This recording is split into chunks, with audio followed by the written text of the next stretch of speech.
we go.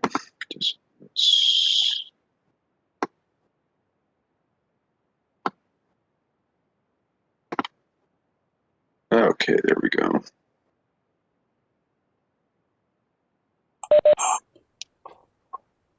Eric, I don't see the council member in the attendee list. Say that again? You said you were looking for council member Levin? Yeah. He's not he's not signed in. Okay, I just, Elizabeth was asking, I just told her to have him join as an attendee, and then we would recognize him.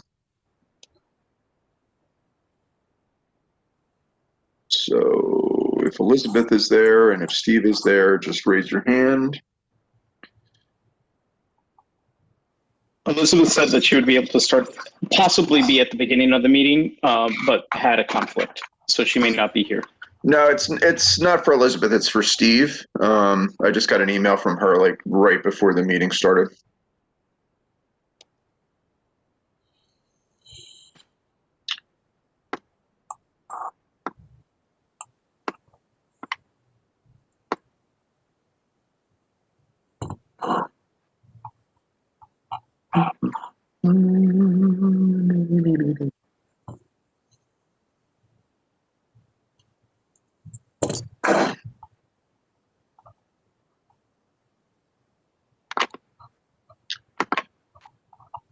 All right, well.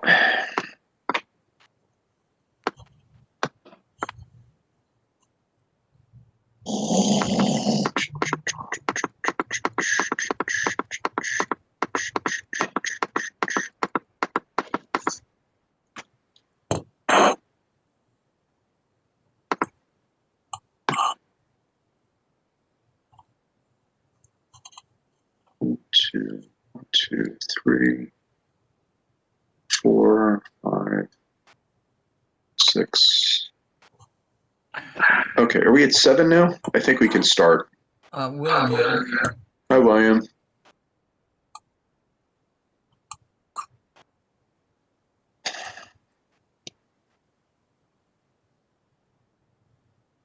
I count 6. Count 6.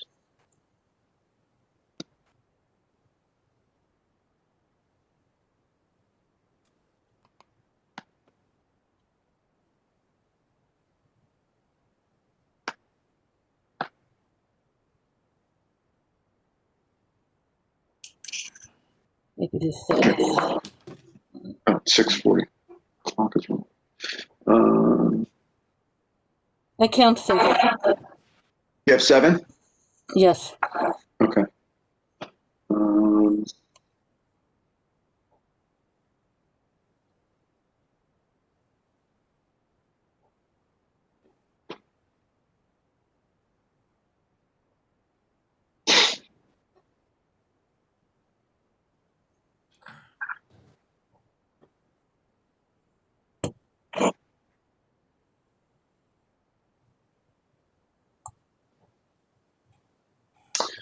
All right, well, we will call the roll anyway.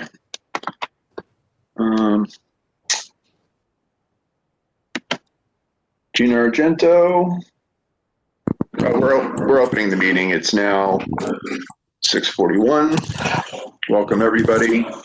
Calling the roll. Eric Rosades here.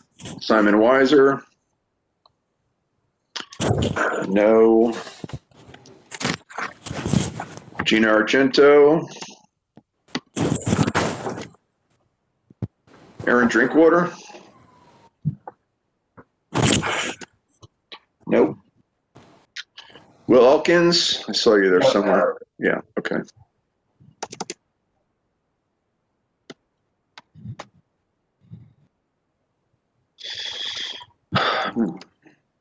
Goldstein. Nope. William Klagsbald. Where's Klagsbald? He's always here. Ryan Coonan, I saw you there somewhere. There you are. I'm here. Hi, Ryan. Hey. Okay, Karen Nieves. Here. Hi, Karen.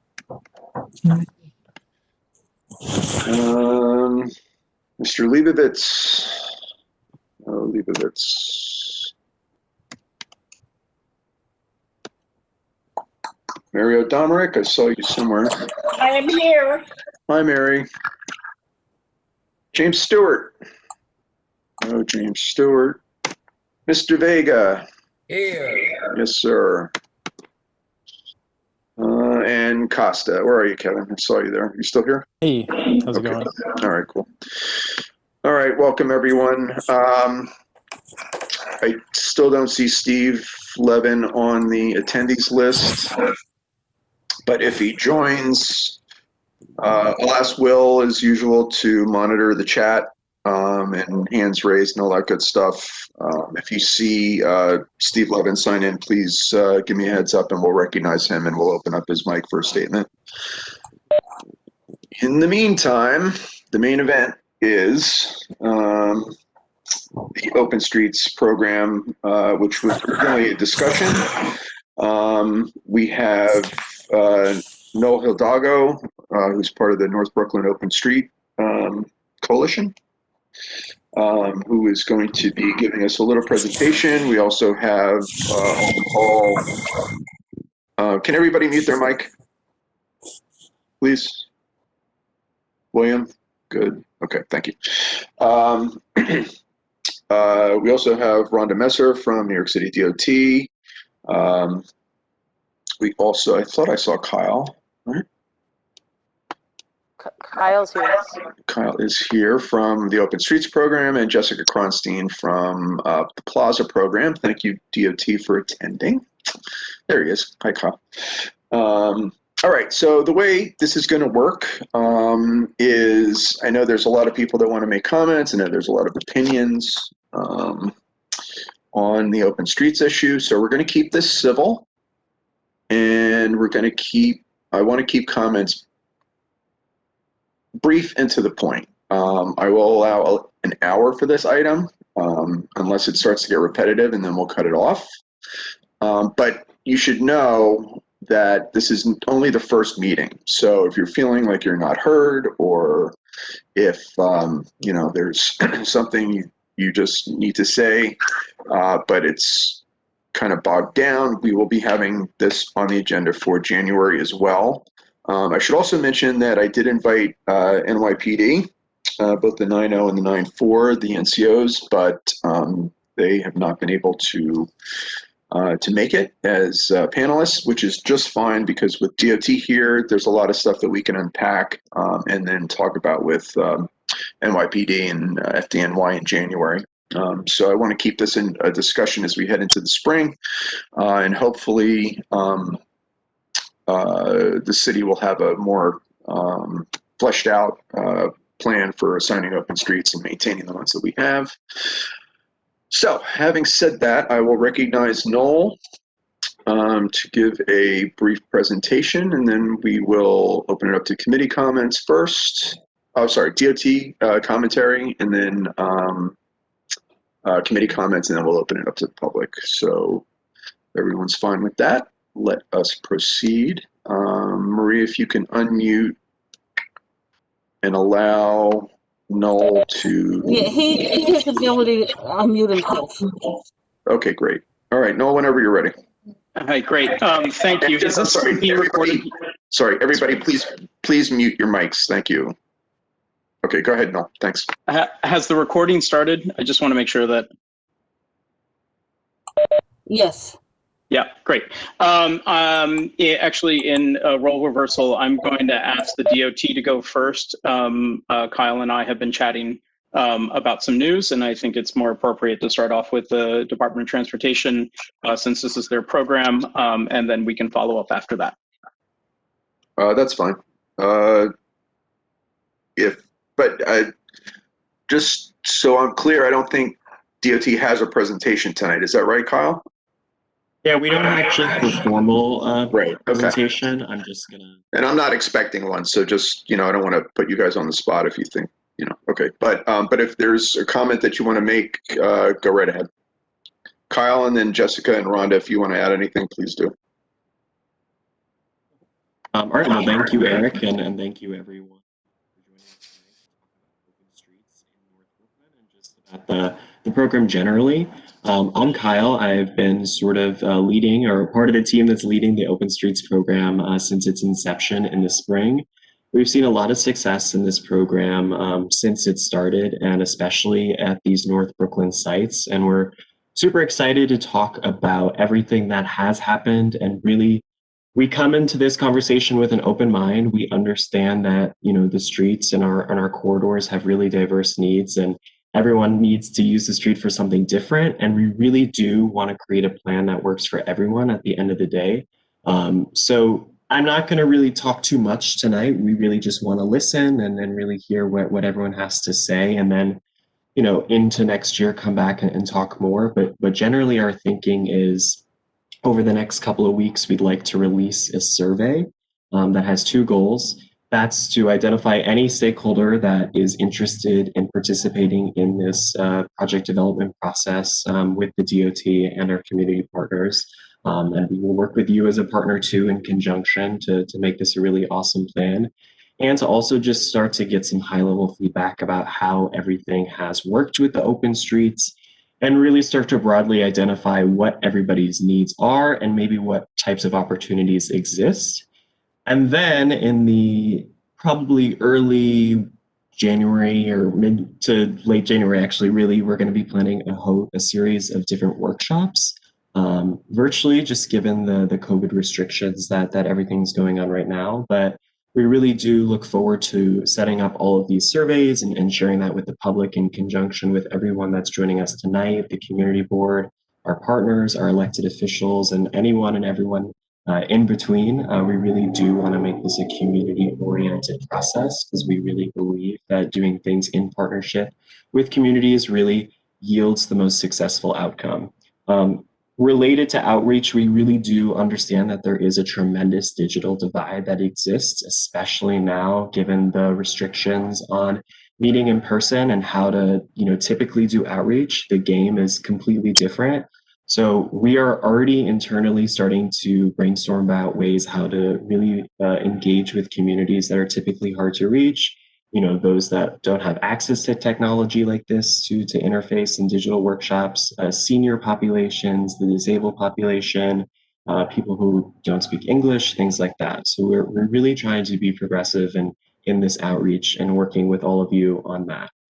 So that's all that I have. I don't know if Rhonda or Jessica, you would like to add anything beyond that, but we're really excited to be here tonight, and can't underscore how much of a success this is because of all of you and all of our partners, especially the North Brooklyn Open Streets Community Coalition, that really stepped up and put some sweat equity in making this a success. So thank you again. And Rhonda, Jessica, feel free to take it from here.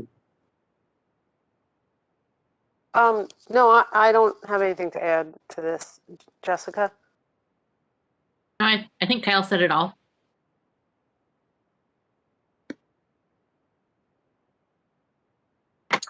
Okay, great, thanks. All right, so Noel, if you're ready, go ahead. Great, thank you. I'm going to read a prepared remarks. I'm Noel or Noel Hidalgo, Puerto Rican kid, grew up in Ohio, arrived here to North Brooklyn 20 years ago, love Greenpoint, just absolutely adore the community, and have enjoyed being a full-fledged civic member. And so I am one of a handful of co-organizers of the North Brooklyn Open Streets Community Coalition. And I'm going to tell you a little bit of how we began, how the coalition is organized, and then talk about the vision for the future that we would like to see. How we began: after a month of barriers being routinely destroyed and out on the street, and recognizing that there was complicated signage around open streets, the Open Streets, North Brooklyn Open Streets Community Coalition was founded, and we came together to essentially support the DOT's program. The North Brooklyn Open Streets Community Coalition actively facilitates the open streets on Berry, Nassau, Russell, and Driggs. When needed, our volunteers support West Street, Grand Street, and Sharon Street. Since June of 2020, we have publicly advertised a website, a Twitter account, an Instagram, an open email address, a volunteer form, and a feedback/barrier damage form. You can find all of this at the website nbkos.cc. nbkos.cc. The New York Post, Streets Blog, and Green Pointers have reported on our work, and representatives from the coalition have testified in front of City Council. The coalition consists of neighbors and the following organizations and elected officials: North Brooklyn Neighbors, Brooklyn Greenway Initiative, Transportation Alternatives, and Transportation Alternatives North Brooklyn Committee, North Brooklyn Mutual Aid and their North Brooklyn Stewards Initiative, Beta NYC, North Brooklyn Parks Alliance, El Puente, Park Church Co-op, Councilmember Antonio Reynoso, and Councilmember Stephen Levin. I will tell you now how the coalition has come to be organized. We are organized into 4 pods. The first pod is Barry and Nassau. These are volunteers who walk the streets at 8 a.m. and around 8 p.m. There's not exactly consistent at 8 and at 8 p.m. And what they do is that they reset barriers, making sure that there's enough space for bicycles and pedestrians to go through and get down Berry Street. We know that if the barriers get too far down the street, nobody can get through, and it causes a problem. They also provide light on-the-spot maintenance. We have another pod on Driggs and Russell. These are volunteers who are prompt exactly at 8 a.m. and at 8 p.m., and they set up and they take down the barriers. We have another pod, which is a mixture of both of those two, which are barrier builders. And these are volunteers who about every other week, maybe once a month, depending upon how frequently our barriers are damaged, refurbish legs, build new legs, fix barriers, paint barriers, and essentially make sure that the neighborhood has barriers for our open streets.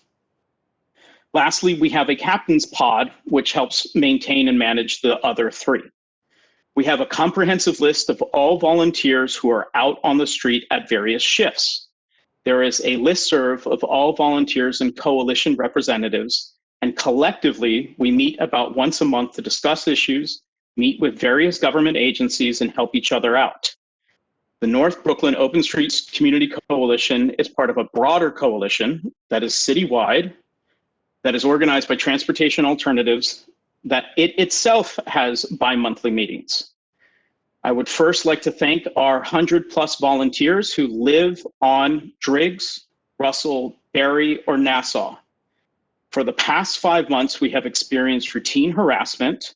We have been called communists, foreigners, cult members. We've been told to go back to our own country. Some of us have been threatened with harm as we set up open street barriers, and I have personally nearly been hit while setting up a barrier. Second, I would like to thank Kyle Gorman and his team at the DOT for helping us get official open street signage. And I would personally like to thank Captain Fahey at the 94th Precinct. Captain Fahey has helped replace Berry Street barriers when a vandal stole half a mile of barricades. The captain has also been instrumental in getting us replacement legs. Currently, we're waiting for 46 new legs across all of North Brooklyn's open streets. This request is currently 2 weeks old. It routinely takes us about 2 to 3 weeks to get the barrier department to replace legs for us, which is why we have a barrier builder crew.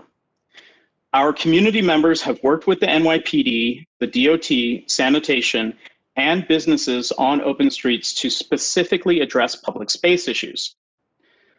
The coalition is currently self-funded. Beta NYC, which is a partner project of the Fund for the City of New York, and I happen to be the executive director, is currently providing technology and logistical support. Beta NYC has contributed $2,000 in operational funds to purchase supplies and equipment. Several community members have contributed out of their own pocket personal funds to acquire resources like rope, screws, or make laminated signs. Some have donated painting equipment, paint, and one member went out of their way to build 2 new barricades themselves. To date, we have mended over 150 legs and fielded 100 barrier service requests.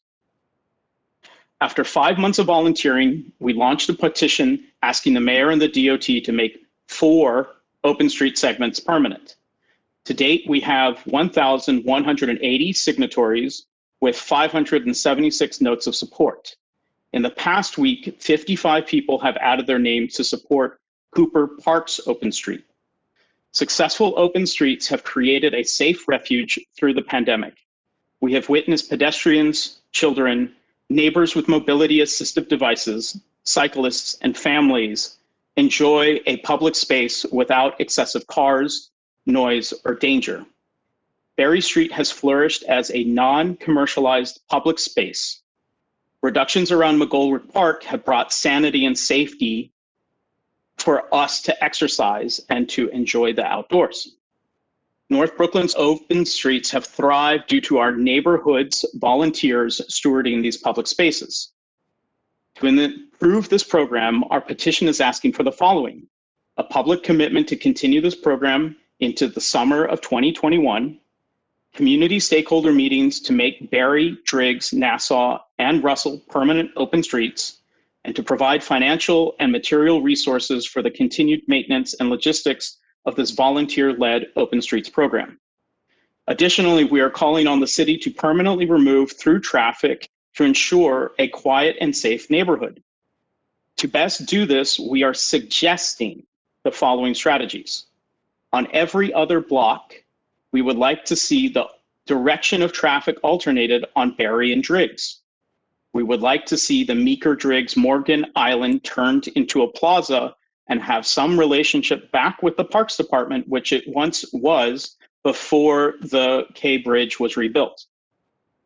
We would like to see a large detour signs and planters placed at major intersections informing drivers that these are no longer through streets. We look forward to working with you to make our neighborhood safe, quiet, and accessible to all. And we thank you for this opportunity to demystify some misunderstandings. Thank you. And Eric, I turn it back to you. Thanks a lot, Noel.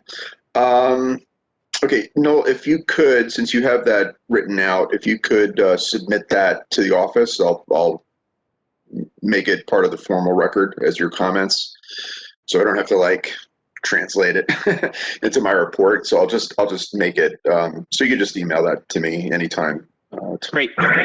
In addition to the statement, the statement concludes with some survey data talking about the current responses that we have from the petition, as well as some overall statistics about car ownership, parking spots in the neighborhood, as well as overall curb miles. I would just like to point out that the overall curb miles in North Brooklyn and Brooklyn Community Board 1 is 148 miles.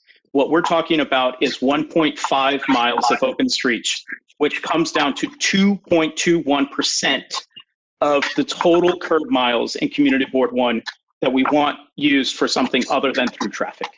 And I will submit this as written testimony. Thank you. Okay, great, thanks. I had a request that I recognize Paul Kelterborn, who is Friends of Cooper Park and is working on the Sharon Street open street, looking for a permanent open street there. Also a fellow GREC member with myself. I will recognize him now. Marie, if you can unmute Paul Kelterborn, who I did see on the participants list for a second. I don't know if he's still there.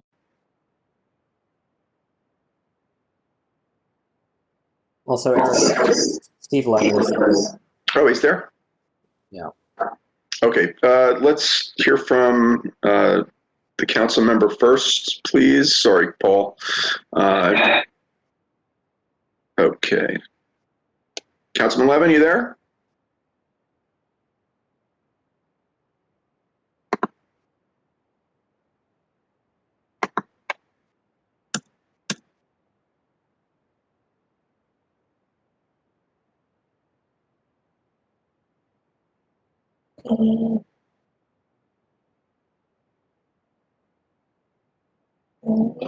Is anyone hearing him? Am I?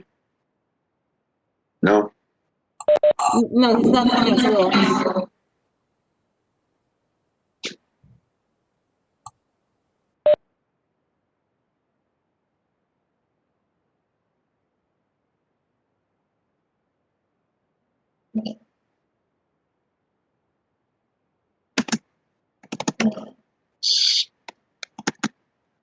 Give it another shot. Councilman?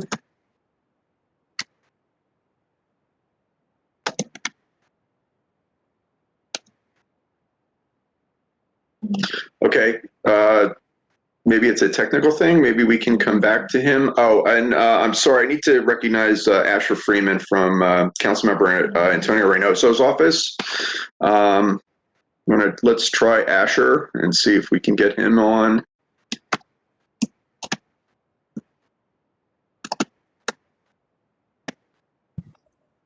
Asher, are you there? Yeah. Okay, cool. Go ahead, sir. Thanks. Hey, everyone. Good to see some faces I haven't seen in a long while. I wish you could see me, but I'm a little less familiar with Webex than Zoom. Sorry, I don't have my camera. I just want to start by thanking the community board for holding this discussion. It's really important. And also thank Noel and the whole North Brooklyn Open Streets Community Coalition for all of their work. They really sprang into action very quickly under incredibly difficult circumstances and have done a really incredible job with absolutely no resources. So I just want to give a shout out to them. My name is Asher Freeman, by the way. I'm the legislative director for Councilmember Reynoso. And I just wanted to come to give a statement on his behalf. As I'm sure most folks are aware, Councilmember Reynoso has been a very longstanding advocate for moving away from, completely car-oriented streets towards streets that have more space for pedestrians and cyclists, other users.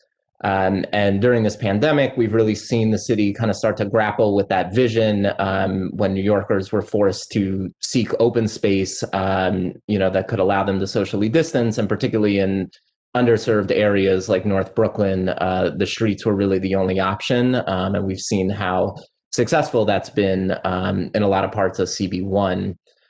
And, we want to see that program expanded. We want to see it be made permanent in the city.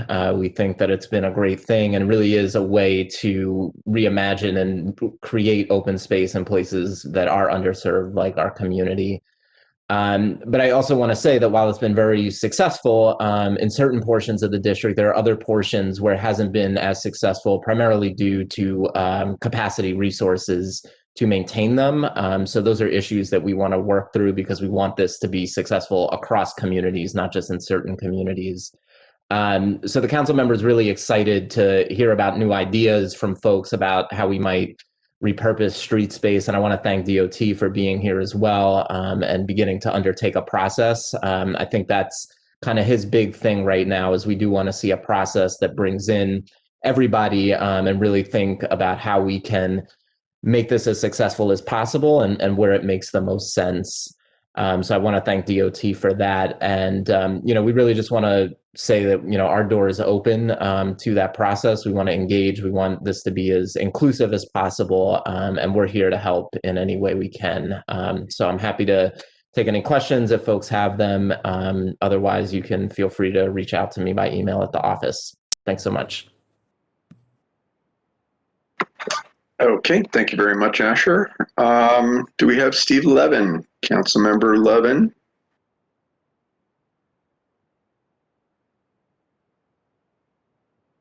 Any luck?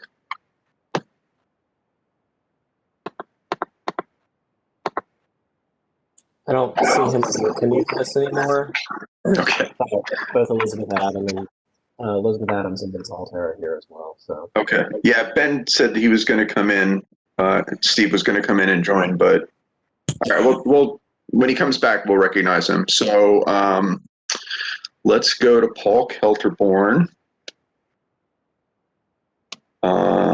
We'll hear from. So here's how we'll do the next 5 or 10 minutes. So we'll hear from Paul, and then I'll open up to committee questions of either Noel or DOT, and then we'll open it up to public comment. Okay, so that's just so folks know where we're headed. Eric, I will point out that Elizabeth is on the line and she would like to speak on behalf of the council member. Oh, that's okay. That's fine. Wait, hold on 1 second. Who are we talking about? Elizabeth Adams, the Legislative Director of Councilmember Levin's office. Elizabeth Adams, correct? Correct. And Eric, I I just, saw your comment. I agree. okay, please. Eric, Yeah. who do you want to speak next? Elizabeth Adams, please. Okay. Elizabeth, you're unmuted. Hi, can everyone hear me? Great, thanks. And so the council member will be joining as well. He's putting his kids to bed, but so he'll be joining a little bit later. But so I just wanted to share a few words on his behalf.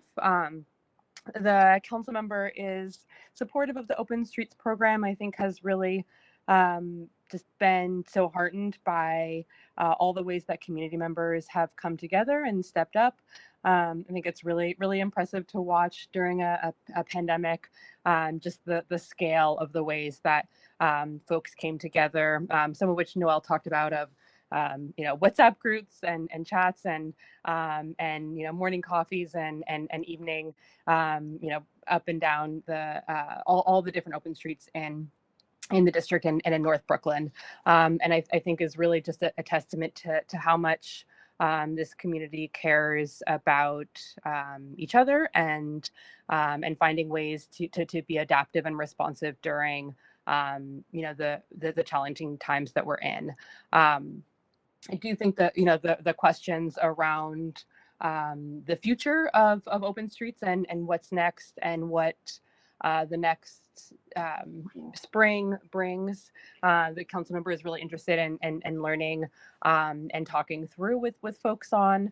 He does support permanency in some respect and has heard from constituents kind of across a range of perspectives and feedback, and really wants to get a sense of how to do this in a way that makes sense in each street. Each place looks a little bit different. Traffic and traffic and cars are different in each area. And so I'm really thinking through kind of what that looks like in each place, but recognizing, now is the time we really kind of need to be adaptive and creative and think about what building our future of public space, of open space looks like as we're going to be with this pandemic and the future of our city for a while. And then the last piece I would just say is the importance of resources, which I think Asher and a couple folks touched on. I think, overall for open streets to be really effective across our city and across our borough and district, resources are needed to kind of make it work long term. It's a lot of capacity, it's a lot of time, it's a lot of I think Kyle said sweat equity of folks, and so there are support from the city, from agencies, I think is really critical. So there are some places where folks don't have as much time on their hands or don't, and so really recognizing that we need to come at this from an equity lens and from a perspective where all neighborhoods have the support they need to figure out what works best in a distinct way for their neighborhood. So thank you all.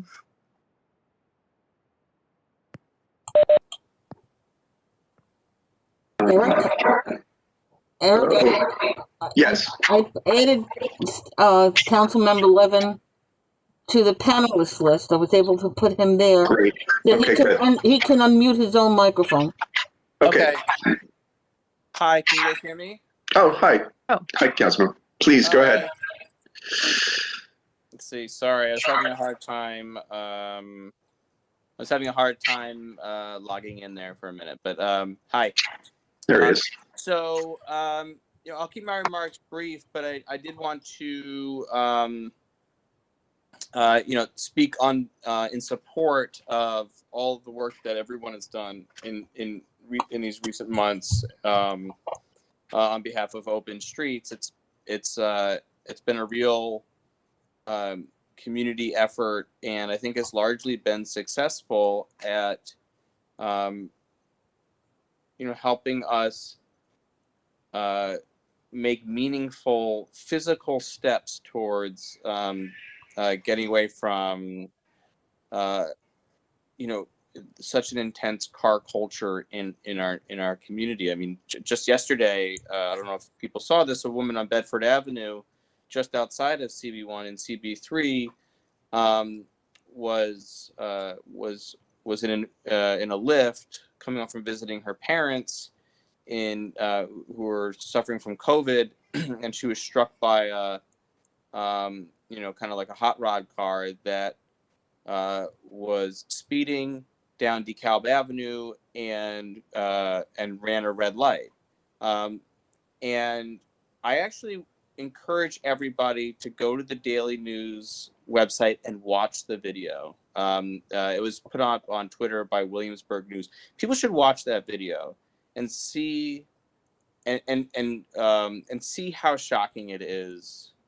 The speed and velocity and force that car hit that lift with, and she's likely to survive. She's got 6 children, including a very young child, and she's likely to survive, and she's stable right now. So that's a, you know, a good thing, but it just demonstrates how out of control speeding and reckless driving is in this city, and it's real. And you know, we can go back and forth as to what ways are most effective at curbing that, and we've had lots of conversations in the council in the time that I've been there, and should there be more enforcement and more deterrence and more tickets given out. And we've been having this conversation. I mean, I've been in the council for 11 years, been having this conversation for 11 years. And we have to do something physical to our streets. I mean, we don't have endless supplies of capital dollars to transform our streets into, you know, all the things that that would be required. I mean, gosh, we went through this process of doing a CB1 transportation study. You know, it took us like 5 years to get the money to do it, and it took another 5 years to do it. And we're talking about like a handful of intersections that actually changed in CB1. You know, and daylighting and some bulb outs, but I mean, we all know how unbelievably labor intensive it is to get any actual physical configuration change that will slow cars down. And we have to break out of this, you know, just total deference. I'm sorry, but everybody should go and watch that video. Everybody should go and watch that video and have it shock you like it shocked me, because it's absolutely shocking. And so we actually have to do stuff. And here's an example where we've taken this really awful situation that we're in with the pandemic and brought something positive in terms of open streets out of it. And it hasn't, you know, I mean, it hasn't done. I know people probably are testifying tonight against it because there's been inconveniences on some of the blocks, but on balance, it's improved the quality of life. If we talk about quality of life, it's improved the quality of life in our community at large. And so, you know, I just want to thank everybody that's dedicated the time. I want to thank everybody that's testifying against it too. I think that we should be talking about these things as a community and having open conversations, respectful conversations, and engaging with each other on, you know, in a candid way, because that's really the only way that we get things done. So, yeah, with that, I just want to thank everybody that's been working on this, and I support making these efforts long term and permanent. So, thanks. Okay, thank you, Councilman. Thanks for joining us this evening. Take care. Okay, so with that, what I'd like to do now, this is kind of a fluid thing. So we'll recognize Paul Kelterborn to speak on Sharon. Then I put a note in the comments that anybody rather than have 15 people talk about West Street and 15 talk about Berry Street, if there is, while Paul is speaking, okay, great. So Chad Gessen is going to speak on Berry Street, on behalf of Berry Street. And I just need somebody to recognize to talk about West Street. So not right this second, but soon. After we'll hear Paul, we'll hear Chad Gessen, and then whomever wants to represent West Street, we'll hear from them. And then we'll open it up to committee questions and then the public, okay? But that could change in the next 5 minutes, so. All right, so if we could get Paul unmuted. Yeah, I think I'm unmuted. Okay, I hear you, Paul. Okay, all right. Hi, Eric. Hi, everyone. And just a reminder, even Marie, if everybody could just mute your mics, I'm getting like static on my end, so I'm sure everybody else is too, so. Yeah. Yeah, hi, everyone. My name's Paul. I'm a resident of Sharon Street, and I'm also one of the organizers of Friends of Cooper Park. And I just wanted to comment on the success that we've seen of the Sharon Street open street and how popular it's been. You know, ours is really, especially compared to Berry, it's just kind of a baby open street because we're only 1 block long and have 1 set of barricades, and it's a one-way street. So there's just 1 set of barricades at one end.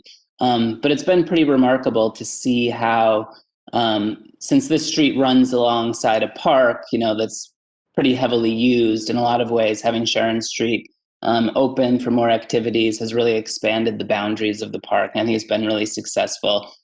We've seen a lot of, you know, kids learning to ride their bikes and kids on scooters and just like lots of, you know, wholesome activities. You know, it's been a really successful project so far. You know, maintaining the barricades has been a team effort. Residents of Sharon Street, people who are, you know, friends of Cooper Park, we've all kind of pitched in to keep our barricades looking good and in good shape and placed where they're supposed to be. So anyway, just want to mention how successful it's been. And I think there's a big appetite based on what we've seen from our petition for working with the city to make this a permanent fixture in our neighborhood. Thank you. Okay, thank you, Paul, for that succinct commentary. And Paul, obviously I have the email regarding the petition for Sharon Street, but if you want to send that language to the board to my attention, I'll include it. I'll include it for the record. Okay. Okay, so now we will move on to. Okay, so Francoise is going to speak for West. Okay, Steve was going to speak for West too. Okay, let's hear Chad Gessen, please, and then I'm going to let Francoise speak for West. Steve Chesler, and then I'll recognize you during committee member questions as a courtesy as a board member, if that's all right. Having said that, Marie, if you would unmute Chad Gessen, please, for his comments. He's unmuted. Okay. Chad, go ahead, man.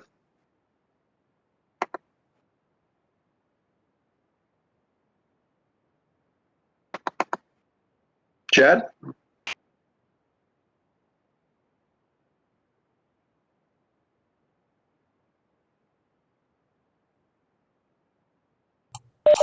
He's unmuted. Maybe he stepped away. Okay, we will come back to Chad, and we will now go to Francoise Olivas to speak on behalf of West Street, please. Go ahead, Francoise, once you're unmuted. Hey, can you hear me? Yes, ma'am. Okay. So I just want to start with saying that I've lived in New York for 28 years. I have never owned a car, and my parents out of their 6 children when only one of them has a car. I have also been an avid bike rider until injury during labor. So I'm not here so much to speak for or against open streets. I think there's a much larger conversation about open space that we need to have as a community. I think the projections for the census are going to show a 24% increase in population. So I think people are just having a fight about, inches of personal space that are needed. I think the rollout of the Open Streets program was rather elitist and not inclusive of residents who actually live on the streets and who were going to be impacted. When a local neighbor who was part of the original conversations, which were about, I think around 10 people were on the email making the decisions to what streets were going to be opened, our community, the local West Street residents started to get involved. When I started asking questions about sanitation, about the construction on West, from Transportation Alternatives, I was called a bitch. I was called a stupid bitch. I was called illegal. I was told my opinion did not matter. And I was told to be quiet. So I just think that is so unprofessional and basically inhumane to talk to your neighbors like that. And we all live here, and we are a very diverse group of people from age and from physical ability. I think West Street is a very unique street because we have over 8 active construction sites. And when I say construction sites, I don't mean mom and pops, I mean towers. So I would love for that construction not to be happening if we're all turned into green space, but that is actually not what's happening. So we deal with a ton of truck traffic, sometimes starting at 2 a.m. That line the streets with trucks. We also have manufacturing. So I think a lot of us, when we were questioning the request that was put in without any community outreach, was, have you talked to these construction sites that are active?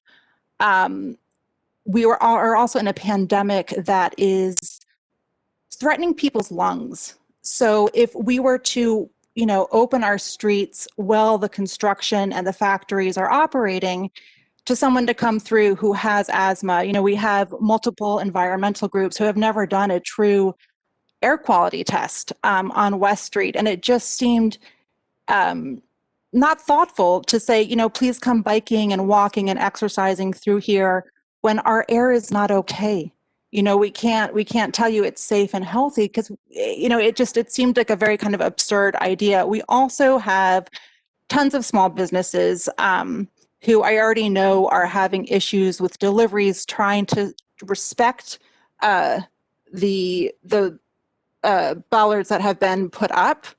So I think West just needs to be looked at. I think the weekends do work at times. I think they actually worked better before the bike lanes were protected because now cars kind of go in between the bike lanes and the barriers.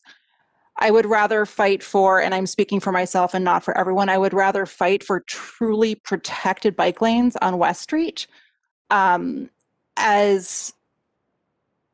think 67 West needs to be looked at, as long as the deliveries that all of the buildings get, and I think it's for the community to be belittled when we do the majority of the heavy lifting on the weekends with the openings and the closings.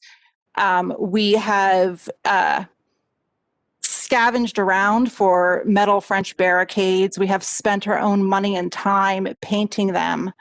And I think that we've done a lot, but I just think that there needs to really be a comprehensive conversation because with the residents, whether it's West or Barry, I think Russell, to the person who spoke about Cooper, I think Russell works a little bit better because it is a park.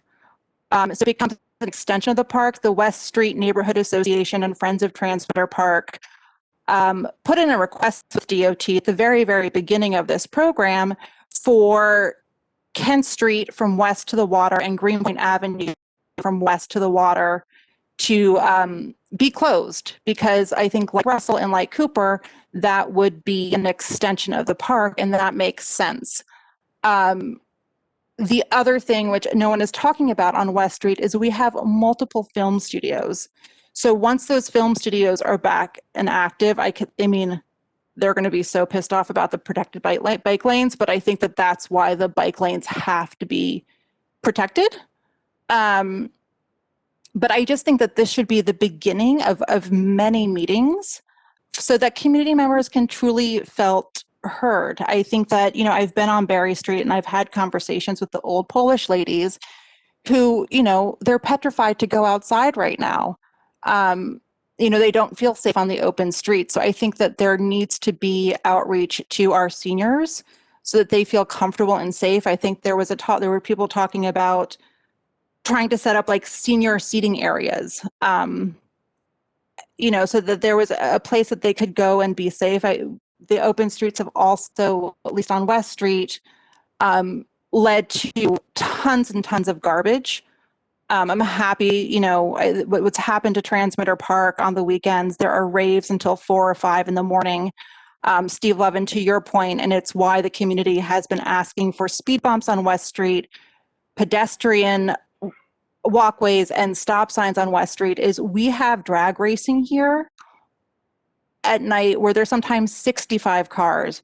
We have dirt bikes where they're 40, you know, to 40 to 50, you know, it's so much needs to be done and talked about. And the fact that this is kind of the first conversation that I think will be an adult conversation is kind of alarming if this is how the program is going to continue. Thank you. Okay, thank you, Francoise. And now, do we have, sorry, Chad, do we have you back? Hi, can you Hi, hear me Chad. now? Yes, sir, go ahead, please. Hi, thanks for recognizing me.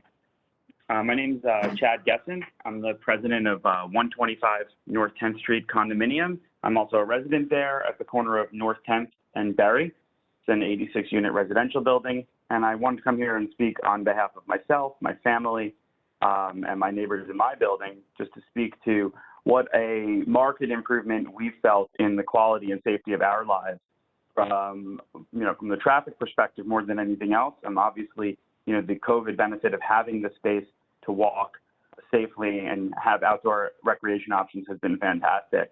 But the reality is that we've been screaming into the darkness about how dangerous our end of Berry Street is. I mean, I live on the corner on the 3rd floor overlooking North 10th and Berry, and on a nightly basis, car accidents, pedestrian impacts with cars, pedestrians and bicycles. It just is endless. My wife and I, it's a pastime to look out the window and see what's going on out there on that corner. And so, and then I speak from the place of somebody who, October 2019, was struck by a car while riding my bicycle legally in a bike lane on the corner of North 9th and Weiss. A car going through a stop sign, not paying attention. So, you know, the benefit, the calming that has happened to all of the traffic flow in the neighborhood has been marked from the Berry Street open street. I mean, on top of that, you layer on the fact that the sidewalks are not wide enough for most of Berry Street on the north side to accommodate pedestrians, you know, passing without crossing into traffic when you're not trying to keep a 6-foot social distance. So obviously, when you're trying to keep distance, it's been fantastic. And then, of course, despite the fact that there's definitely been some issues with noise and with a little bit too much partying in front of the restaurants and some of the bars, the reality is that it has created a very nice atmosphere on the streets. And I do hear what the prior person had said, which is that I can see that being a little bit difficult and a culture shock to some of the people, you know, some other people in the neighborhood who use the streets differently. And we definitely have to figure out how to have equity in the usage of these streets and have good policing and monitoring and you know, community, you know, outreach to make sure that everyone's being a good neighbor. I know I lean out of my window and open it up and ask people to be a good neighbor all the time in my 11 years living on that corner. And yeah, I just really want to thank the Open Streets program and just voice our huge support for what this has done. And I just want to point out one other thing, that I'm not just a pedestrian there, and I'm not just a cyclist, but also I have to drive for work every day. My office is located in Long Island, so I'm also a motorist who parks my car and who drives through the neighborhood. Daddy, and tell Daddy there's it's in the definitely top of an Mommy's impact. closet, okay? There's definitely an impact to having to circulate around and to the change of the traffic flow. But the reality is that there's not enough space on the roads, no matter what we do, for all the users. And we really need to create the hierarchy in the right direction. And North Brooklyn is a walkable, pedestrian-first neighborhood, and it needs to be that way. And especially as it relates to Berry Street, I can speak to the fact that we're never going to make those sidewalks wider. There's just not enough space. And so the proposal for alternating direction of flow is very smart. It deals with, how do you have this barricade issue and opening and closing them, which is a big burden to do that on such a long stretch. It allows the parking to still occur, which has been working fine with the barricades in place. And yeah, I just want to say again that we're extremely supportive of this hearing and of this process, and we'd love to see that become permanent. And if it doesn't become permanent, at least this conversation really should come to, being serious about the fact that Berry Street is not an appropriate through street, period, end of story. It's just not. It's not wide enough. There's too much parking. It has, just too many people using it for it to be a place where trucks go. I mean, just one last thing, and I hate to take too much time, but I mean, it's wild for me, as someone who's lived in this neighborhood this long, to watch beer get delivered on Bedford Avenue or on Berry Street out of a 50-foot long trailer, kegs of beer. And this 15-foot long trailer attempts to make a right turn and just pin itself between parked vehicles and street furniture and try to figure out a way to wiggle, and yet that truck's back 3 days later. And if we don't, it's one thing to say, let's plan the infrastructure differently, but why don't we plan the regulations of the road use differently? Why don't we just put a weight restriction on that road, put length restrictions on these roads? That doesn't require infrastructure changes. That just requires use changes. And it's I should point out, I'm also a general contractor in New York City. I build ground up new buildings. That's what I do. I've been doing it for 20-something years. So it's a pain in the butt dealing with bringing equipment and materials into this city. It is. It's part of the job, part of the complexity of working in New York. But at the end of the day, the pedestrians come first, safety comes first. And, we can't just sit here and say these are, things that are too difficult to address. And I just want to, again, applaud this program because it came in so quick, and Noel and his group who've been maintaining the barricades are really, it's unbelievable what they're doing and the time they take out of their day to put this together. But that's a good solution for now, but that's not a long-term plan for how to run this forever. But the point is that if you just go out there and see the smiles on people's faces and you see what that road use looks like, and you compare that to the fear that people used to have to cross that Berry Street, to the fact that I'm witnessed on a regular basis cars spinning around the wrong direction from driving so fast, approaching McCarran Park down Berry towards the stop sign, impacting another car, and still somehow in the 25-mile-an-hour speed limit, ending up 180 degrees, spun around in a road that's only 25 feet wide. I mean, it's a miracle that people don't die every single day on that street when there are cars there. And that's all I'm going to say for tonight. I really appreciate your time, and just know that you have 160 people who live in this building at 125 North 10th Street who are super duper thankful and hope to see this become permanent. And I'm certain that 55 Berry, and we're a corner that used to have no residential use at all. Our building was occupied by a diesel contaminated school bus parking lot prior to 2010 when that property was constructed. It was an E-designated site that was remediated, and now it houses families, kids, school kids who are out there learning to ride their bicycles in that street, who are walking and getting a breath of fresh air. And it might not be the cleanest air on earth, but it's cleaner than when a diesel truck is sitting trying to make a U-turn for 45 minutes. So thank you very much. Okay, thanks, Chad. We are already running into an hour, and clearly we haven't even scratched the surface to get all the public comments in there. So Okay, so I know there's another representative from Berry Street. I think somebody that has been in meetings recently. I don't have that name, but when I get it, I'll recognize it. But I think at this point, it's appropriate to recognize the committee for any questions to either Noel or DOT. And I see two hands raised. I see Karen and Mary's hand raised, but Will, if you see others that I'm missing, please let me know. And I'll go with Karen first and then Mary. You can let Mary go first. Yeah, okay, Mary. She had her hand raised. Okay, sorry, I didn't realize the timing. Go ahead, Mary. Okay, hi, everybody. So I want to direct my comments to Berry Street and only a portion of Berry Street, since I am a North Sider and I live here and I see what's going on every night. From North 7 to North 9th, it has been a disaster. There are clusters of restaurants on each one of those streets, 3 to 4 restaurants. The barriers are usually not removed when they're supposed to be removed, and they continue through the night. And that causes tremendous crowding. The restaurants get crowded. Some of them have music and DJs. There's partying in the streets. Residents are kept awake during the night. Even one of the restaurants on the corner of North 9th now has started to have brunch entertainment where people start crowding to see the entertainment going on. And it's a Sunday morning usually where people are trying to be respectful of their faith, or they're, sleeping late or whatever. And there's noise and shouting and clapping. So I think that there has to be some kind of reimagining of that area of Berry Street from 7 to 9.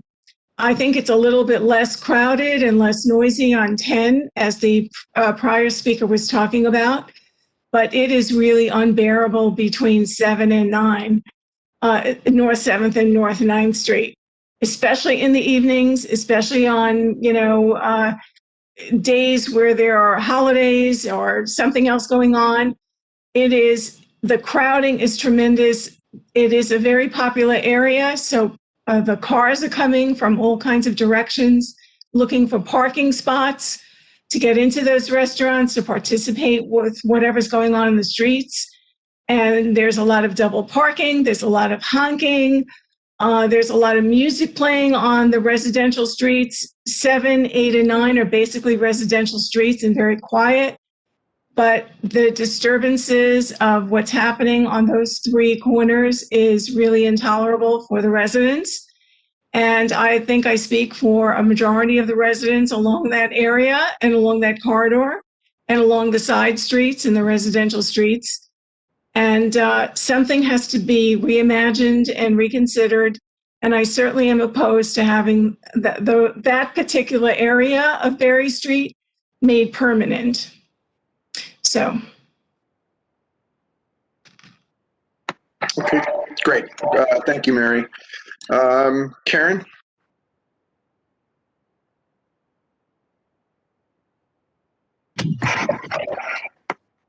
I just want to thank everybody.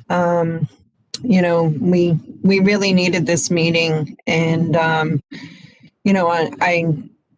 know every street is unique, and some streets are having trouble with the open streets, and some are actually flourishing. And I just, I want to say that just a couple of things. One, to DOT, because, everybody's saying what a success that open streets, is. And I'm not saying it's not, but I think what I'm also hearing is there's a lot of residents that do have concerns, and I don't think proper outreach has been, addressed to them and their concerns being addressed as well. And I think, it boils down to enforcement. And, I just want to say kudos to all the partners that has really worked hard and all the volunteers to try and make this work. However, I think we need to go back and look at, we need more enforcement for those, restaurants and for the party goers and the noise control, and also enforcement in garbage. I'm seeing just floods of garbage thrown all over. And I think if this is a city program, yes, there's partners that are doing their best, to clean up. But I think we need more of a commitment from the city on enforcement, and that's NYPD, and also for sanitation. The other thing I just want to say is, right now the program was designed because of COVID, to have a social distancing and to have areas that, people could take advantage of open space. Now, during the winter months, what are those streets going to be used for? There's one street in particular that nobody uses the open street at all. So is it just so that cars and vehicles are, not going down that street, so that this way they don't have, trucks coming down their street? I mean, these are kind of the questions, I think collectively, that we need to sit down and really go through. And I'm glad that you guys are going to, this is the first meeting, and we're going to have workshops moving forward and kind of critique everything. But how are you measuring the success of each? I just feel that we do have a long road in conversation, and it's also infrastructure, transportation, studies need to be done when it comes to making this permanent. So I honestly feel that we need a stronger commitment than from, the city in regards to enforcement, sanitation, and NYPD, because I was told, also that it's like the barriers would be broken down, then 10, 11 o'clock at night they're being put up again. There's a sign that says that it's 24/7. Who's making these rules if it's supposed to be only up until 8 p.m.? So, and when you say permanent, what do you mean by permanent? Is it, again, 24 hours? Is it just the weekend? Is it just from 8 to 8? So those are my questions. And thank you again. And I really do appreciate everybody coming together. And I know this is only in the beginning, and hopefully we could, together figure everything out. Thanks a lot, Karen. And actually, that was my question for Kyle. Like, what are the metrics for saying an open street is a success? I mean, I realized they threw this at you and said make it work back in May or whatever, or April. But I think by now you have some sense of what your metrics are going forward, and we're very much looking forward to these DOT hosted meetings in January or February. But just getting ready for that, how are you doing these assessments? Yeah, that is a great, very good question to ask. We definitely, I will acknowledge, outreach was not done to the degree that we typically do. You're dropping out, Kyle. I have a lot of microphone problems on my end. Sorry, Go ahead. City computer. But the metrics of success. So the metrics of success definitely is pretty broad. They're not necessarily clearly defined just yet, but we really do measure success in the areas where we hear lots of really positive feedback. And there is a lot of positive feedback that has come in about our flagship open streets. Most notably, I will say the creme de la creme of open streets has been 34th Avenue and Jackson Heights, which has followed a very similar trajectory like this one has, like at least Barry and all the other North Brooklyn sites, where it was implemented by the city, but an ad hoc community group came together to take on the management. And we've really seen that streetscape transform, and all of the positive things that people have been highlighting tonight about making our streets safer, adding more open space, and just really enhancing the quality of life for all. Understandably, there are challenges. What I, led this conversation with when we first started is that we do need to have a serious outreach process and a formal sort of engineering sort of thought review about how best we can make these streets and balance the needs of everyone. I've personally visited the Berry Street open street many times over the last couple of months, and I am really honestly just so proud of the work that has been done here. We are nothing without our community partners, and we can't underscore how much positive feedback we actually really do get about these ad hoc groups that have come together. Never before has the city ever allowed essentially volunteer groups to manage this level of open space before. So this is definitely an unprecedented experience. But I will say left and right, we have really got a tremendous outpouring of positive feedback about this program. At the same time, there are serious operational challenges that folks have touched on tonight, and we've heard from other people that really need to be sussed out as we make this next iteration of Open Streets. We keep saying open streets and a permanent program and all the things like that. One thing I really want to underscore, though, is that Open Streets is just one piece of the toolkit that is within DOT's Street Improvement Project toolkit.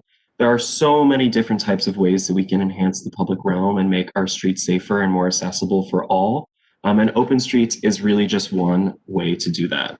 So we really look forward to having a conversation with you, teaching you all about the great work that we do, all the different options that are really on the table for these corridors, and then really also hearing from you what your needs are, what the sort of opportunities exist, and things like that.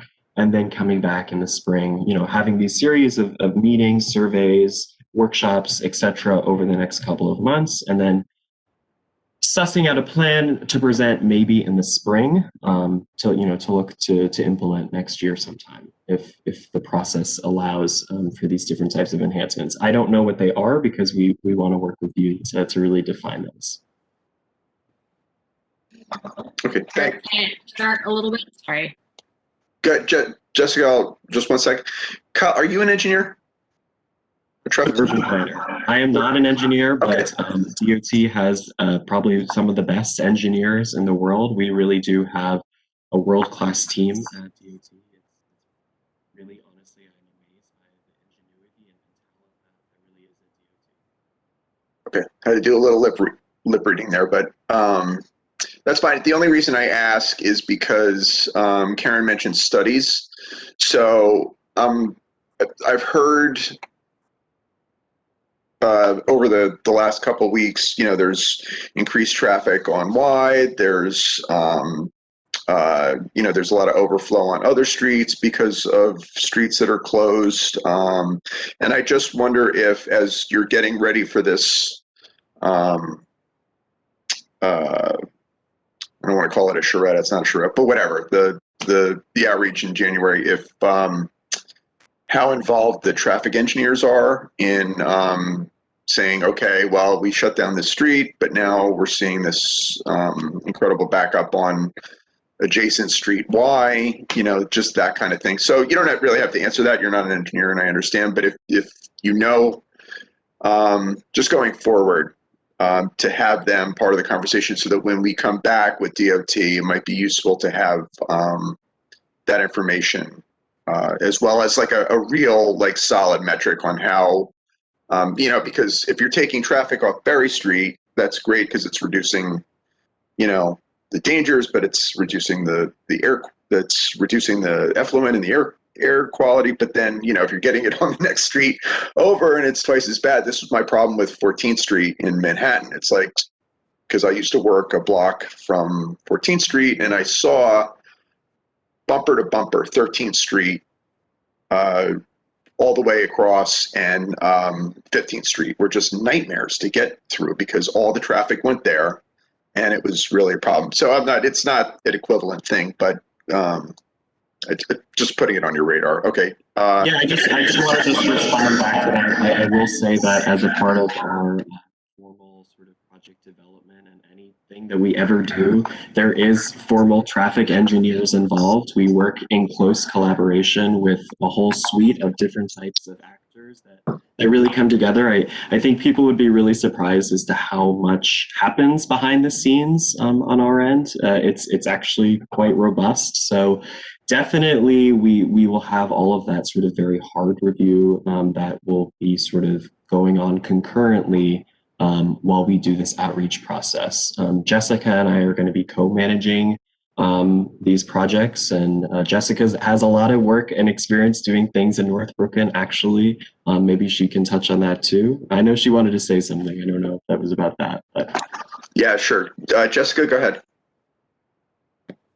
Yeah, it was not about engineering. I also am not an engineer. It was actually in response to both Francoise and Karen.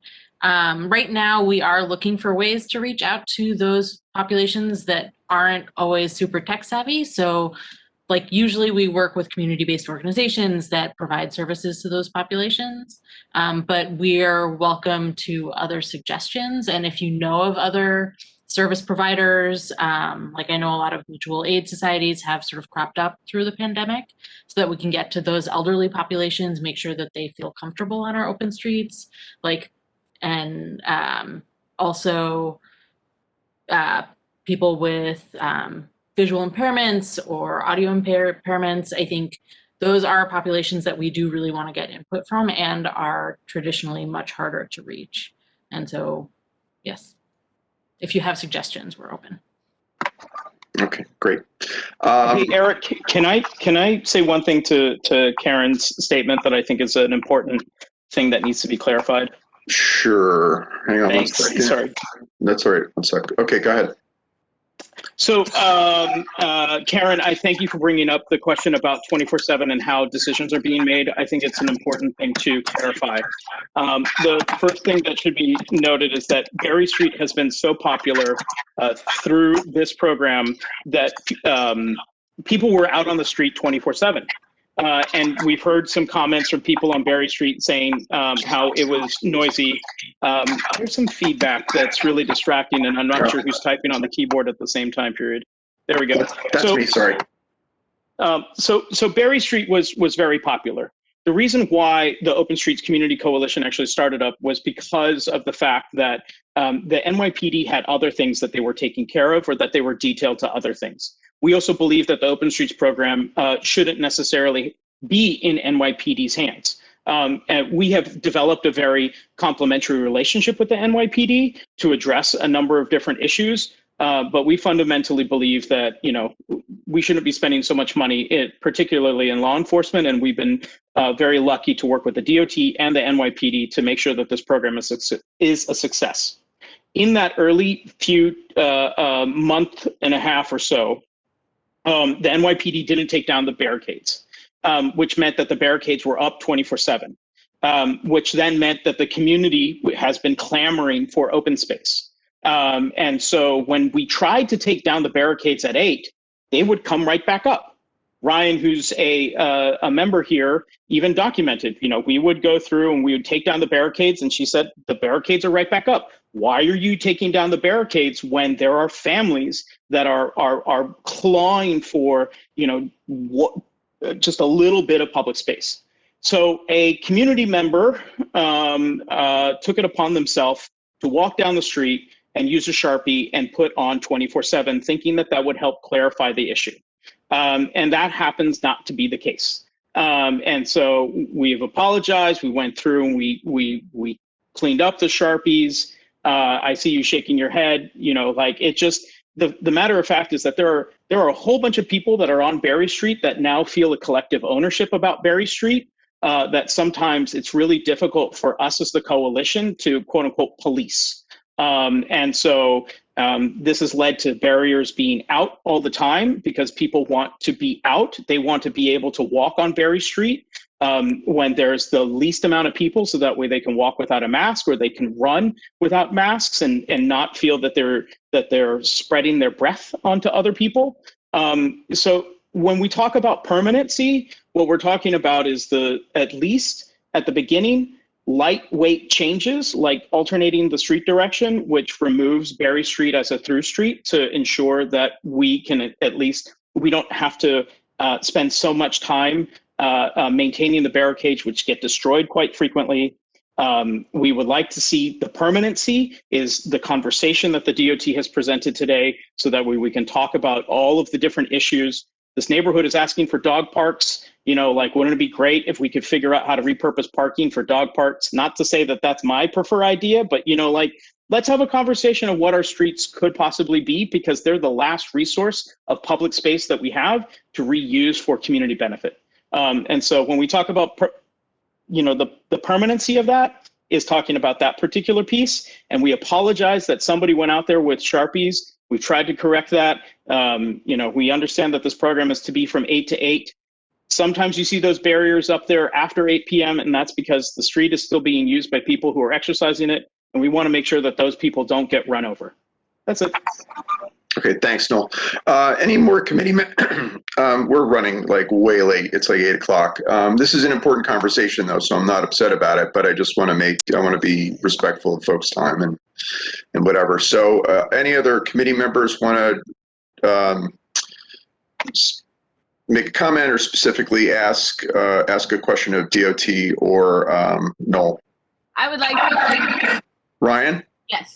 Okay, go for it. I want to say. And I'm not trying to edit people, but it's 8 o'clock. Okay, go ahead. I just wanted to say that I live on Metropolitan and I can in view sight of Berry and have witnessed it from start to finish. And I just a lot of what the sort of volunteer group really came out of a lot of dangerous situations being created by the fact that there was not a city agency that was sort of setting up and taking down. And I will say that there were many times when I was calling and texting Noel being what's happening? Because there was a high wind warning and DOT had asked the barricades to be removed, and the barricades were removed, and literally there was people were picking them up and putting them back. There was cars turning crazily on. And it was one of those times where I was the people now don't even look to see if the barricades are up.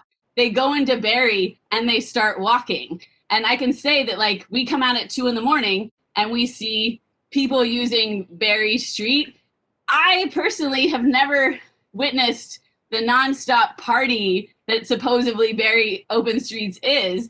On occasion, I've seen noise and loudness and everything, but I would say if you took the overall time span, that's a complete exaggeration. And the street was partying when the entire city was partying. And on 4th of July, Berry Street had issues, but so did noise issues, so did all of the city. And I think it's unfair to sometimes point and say, oh, Berry Street is active tonight. It's usually on a night when the entire neighborhood is active. I've rarely seen it. Again, we have one of the most popular bars in all of Brooklyn on our corner of Metropolitan and Berry. And we were concerned from the beginning that it was gonna be a huge issue. And I've been surprised to say that it's not.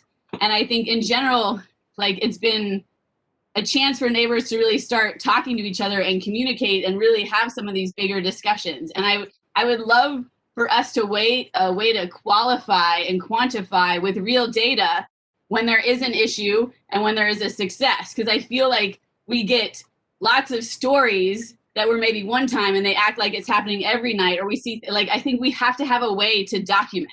And I feel like Noel and that group is doing a very good job of documenting the successes. And I would like to see the opposition to come forward, if there is, with more hardcore evidence. Videotape the party. I want to see some of this stuff, because I honestly think it's a lot of hyperbole, and it's unfair to me that a program that is mostly parents and kids and people exercising safely, people act like it's bros from outside the neighborhood partying. And I just feel like it honestly sometimes gets flipped. And I would like us not to have that narrative and actually have a real discussion about how to have more space.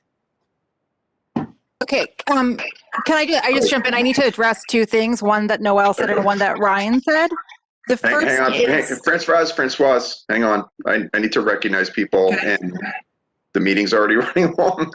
I'll hear from you again, but there's a lot of people that haven't spoken yet. So I just want to be respectful of that, and also respectful of the time. I'm gonna limit it to to 5 people, but I want to make this clear that I am not trying to edit people or shut down the conversation. It's just these meetings are unwieldy. I'm trying to take people's notes and make an accurate record of the meeting. I want everybody to be heard. So having said that, folks know that my report is usually the longest report of the meeting. But if anybody wants to, that doesn't get to speak tonight and wants to submit comments in writing, please send them to the board office email and put them to my attention, and I will add it to the report for next Tuesday's meeting. So I just want to say that before we go forward. And then, so Will, can you come in for a minute? Joe Beardy wanted to talk, but he's being a kind soul and he's going to hold off. But just Joe, if you're listening, you know, we've talked a bunch on a bunch of different issues. So if you want to put something in writing, I'd appreciate that. And then, Will, if you're there, who haven't we heard from? Yeah, there's about 1,000. No, there's not that many people with their hand raised. Oh, good. Okay. I did hear from Erica Matichek, who's calling in and couldn't raise her hand. So maybe we could. I thought we'd just start with her, and then I'll just go down this list that I believe it's not alphabetical. I think it's just based on when people signed up, and we can just call on people with their hands up. But yeah, we just gotta keep it brief. Okay, great. Yeah, and if, I'm sorry. So, and if we could just, you know, try to keep we'll do the Jerry roll, and if you can keep your comments to 2 minutes, I'd appreciate it. Okay. Okay. So, Erica, if you can unmute yourself, if you're still there calling in.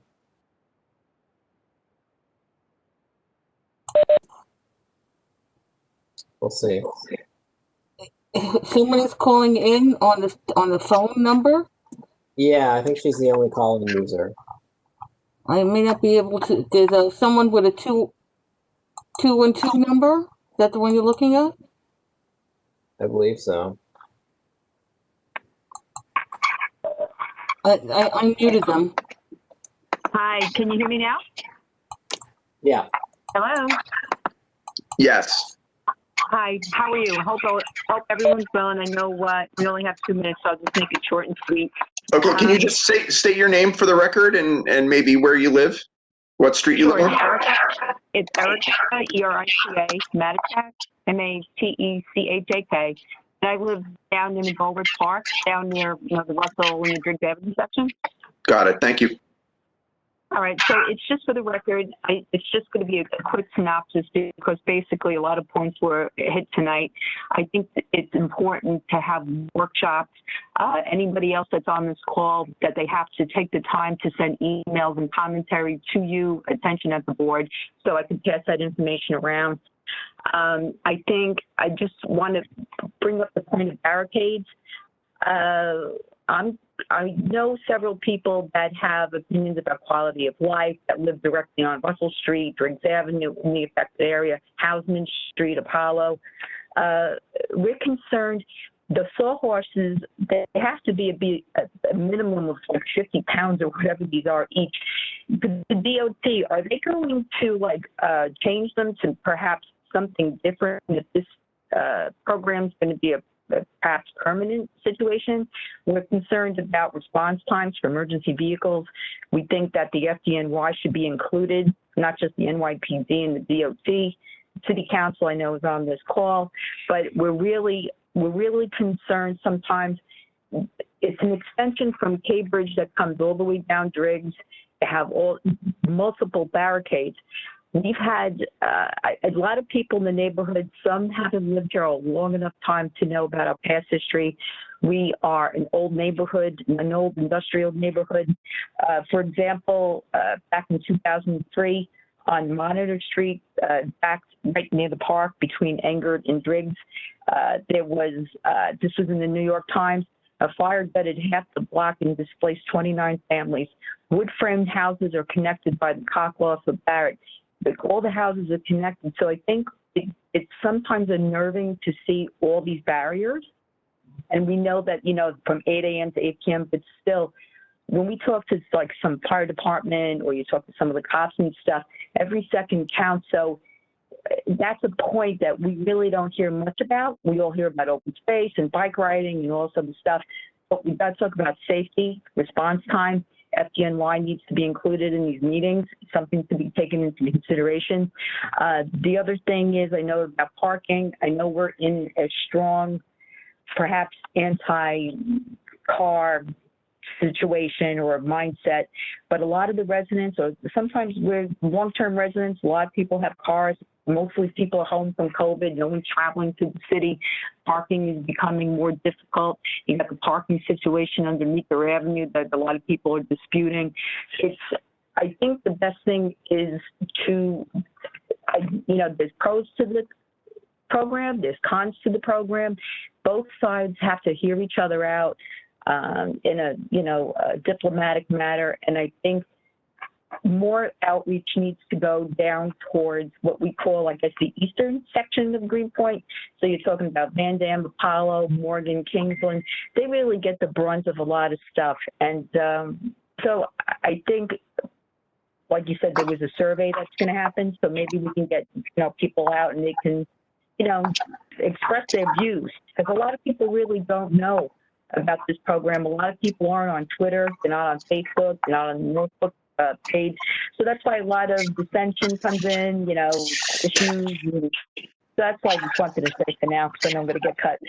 Okay. Yeah, you're over. But we hear you and we thank you. And if anybody Kyle or Rhonda can quick answer, are we going with lighter, more malleable barriers in the future, or is that a future decision? I think, the specific type of gateway treatments, which is what we call them, that we'll use, which, could be metal barricades, could be alternatives to the metal barricade.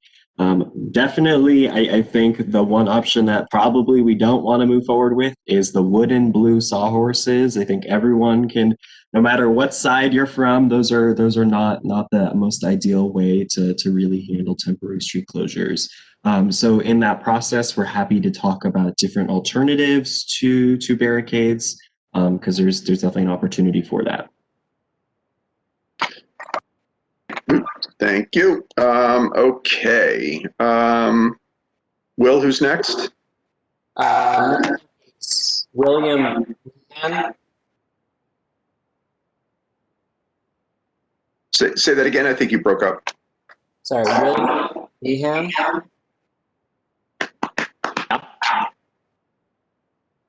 Can you hear me? William is unmuted. Got you, William. Go ahead. And your 2 minutes starts now, and I'm going to be hard to cut you off. Okay, go ahead. Sure. Okay. So I live at the corner of Metropolitan and Drobling. And I'd just like to say, my boyfriend and I, we walk the Berry Street, open street all the time. Really love it. Think it's a great program. Looking forward to it being permanent. I'd also love to see an east-west corridor. I know North 3rd was officially open, but it's technically been closed. There's no maintenance on it. And I also want to point out that while this concept is new to New York, there are plenty of global examples where these have been, especially Amsterdam, or even more recently London and Paris, are doing programs like this. I find design to be number one, so that we don't have to have people out there every morning moving these barriers. I highly support alternating the direction of the street, as well as metal bollards or stone planters. I also think it's important to close gaps. For instance, on McCarran, there's like 3 blocks between Berry and Nassau where it's not, closed off. I think something like they have at Union Square West now, near 14th Street would be really useful. And I also want to point out that we still have 40% of the roadbed that's dedicated to parking and therefore closed to residents to spread out and social distance. And I'd like to see in a redesign moving forward, at least one of those parking lanes to be removed. Maybe even, kind of a shared street where the street bed is level with the sidewalk. Something more in the lines of like an Amsterdam bike boulevard.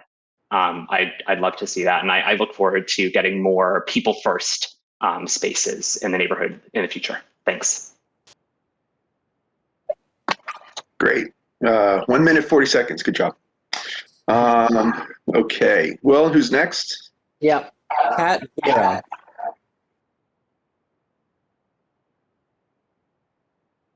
Kat, you there? Vera. Going once, going twice. They There you are. Okay, got you, Kat. Go ahead. Okay. Just really quickly, I'm not clear on Nassau Avenue. I know on the petition it said Nassau Avenue was going to be included, and I wanted to know, are you guys, where exactly on Nassau Avenue are you considering to do open streets? So Nassau Avenue is kind of by default become an open street where Berry Street meets it. It's not technically a part of the program per se, but just I can't hear you. from a traffic circulation perspective, it basically is. The section between North 12th and, sorry, I'm just looking at the map, and Banker Street is technically not an open street, but effectively that section is. And then it starts again at Banker, between Banker and Lorimer. Okay, so it's not going to extend, because I was a bit confused. So they're not like going to connect the open streets from like Russell to Nassau to Morgan, correct? The plan is still to be determined. We are working in conjunction with everyone here that's on the call, the community board, the partners. Okay. We don't have a plan yet. Okay, I just hope that with the outreach that we also go door to door to business owners to see how they feel about this and how this will affect them. I'm also one. And this would not actually be a good thing for my business and for other business owners that I've spoken to recently. So I do really want to point out that in the outreach that business owners should be notified that this could possibly affect their businesses and as well as their deliveries of goods. Definitely, I think that's a great point. We definitely plan to do merchant surveys and things like that as a part of this process too. Thank you. And I'd like to just say that the current petition only calls for existing part of Nassau, which is from 14th to Lorimer. So the petition is only talking about the existing open streets that have been implemented since May. Okay, thank you for the clarification. Okay, thanks. Just hang on 1 second. I just want to make sure all those comments are recorded correctly. Hang on 1 sec.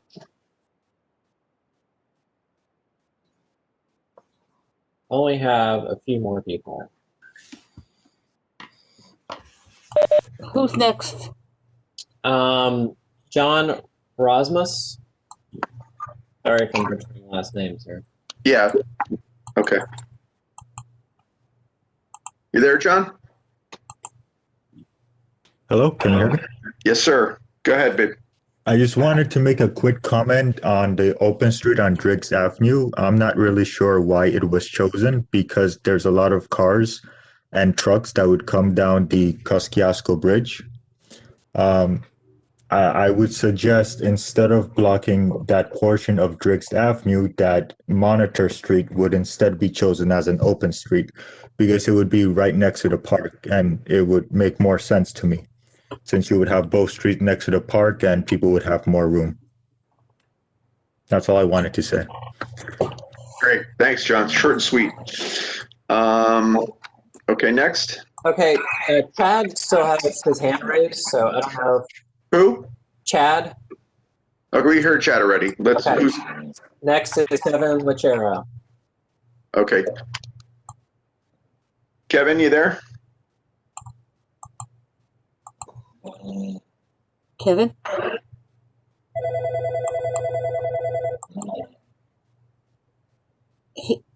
He's unmuted.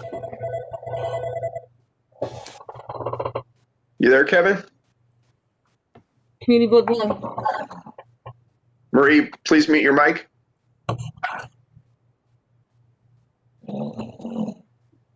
Okay, we're gonna call into the meeting.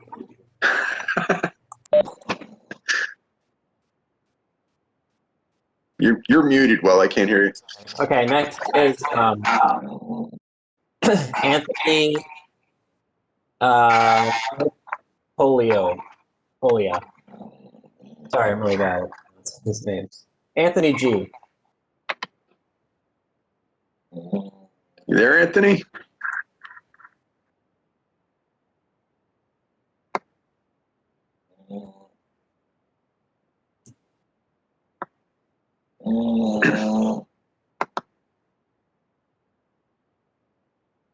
Marie, can you unmute Anthony? Wow. Goykalia? How'd I do?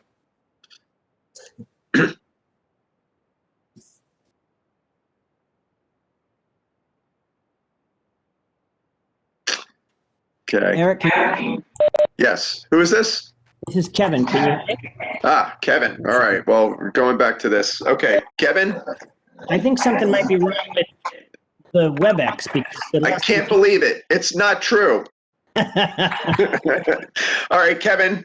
You were very verbose. You were very verbose, but your challenge is 2 minutes. Go for it. 2 minutes for myself. How's that? Can you go mute yourself, Eric, so it doesn't echo? I got you. Go ahead. Thank you. My name is Kevin Lachera. I live on Meserole Avenue, and I wanted to speak out in favor of the open streets.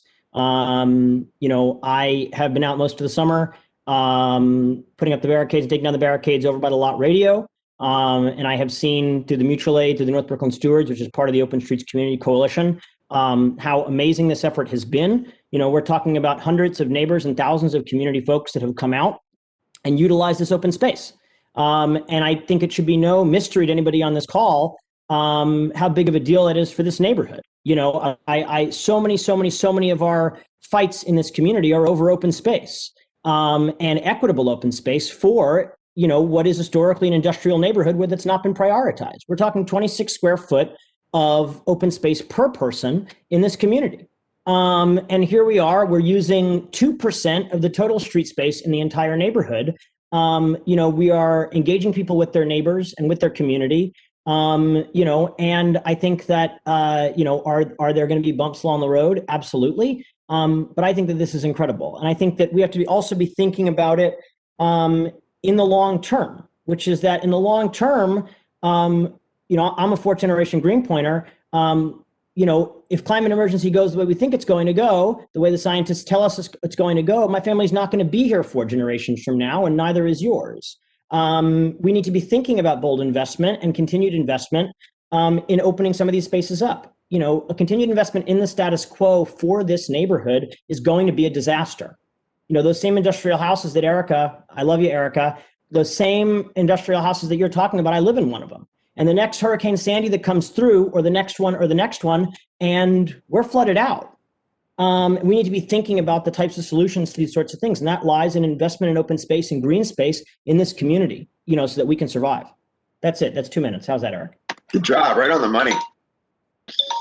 Okay, next. Can we get Anthony in there? Can we get him unmuted? He still looks like he's muted.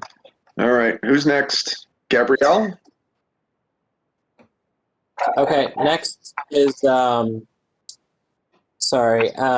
Gabrielle Fagenson. Gabrielle. Hi all, it's actually Ian Barry, although Gabrielle Feigenson is in this household. You didn't misread it. It's a bait and switch. I'll be well under 2 minutes. I'm a Greenpoint resident up between Box and Clay on Manhattan Avenue, and I'm absolutely thrilled with the Open Streets program. I'm sorry. Can you just spell your name for the record since you're not Gabrielle? My apologies. My name is Ian, I-A-N, Barry, B-A-R-R-Y. Gotcha. Go ahead. Sure. We're located up here at the northern tip of Greenpoint. We're thrilled to be part of this community and very pleased and would like to speak out vocally in favor of the Open Streets program. As a note, I love the availability of transportation options, but one of the ones that I use is I drive, and I would happily give up parking space as well as ease of access to my home to increase the available space for more vulnerable road users and more public space. And I think that's very important for the development and growth of this community. And that's all I have for you today. Thank you. That's great. Thanks so much. Okay, the last person was Katie Denny Horowitz, who raised her hand to speak. Got it. Okay. Go ahead, Katie.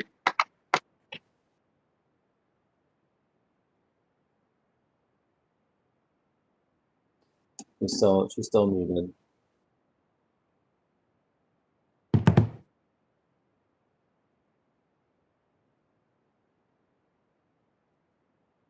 Willa, something I had to do, or Eric, something I had to do to switch over was I had to switch my microphone over from use system settings, which was the standard, to my MacBook Air microphone. Okay. If anybody understands that, please do it.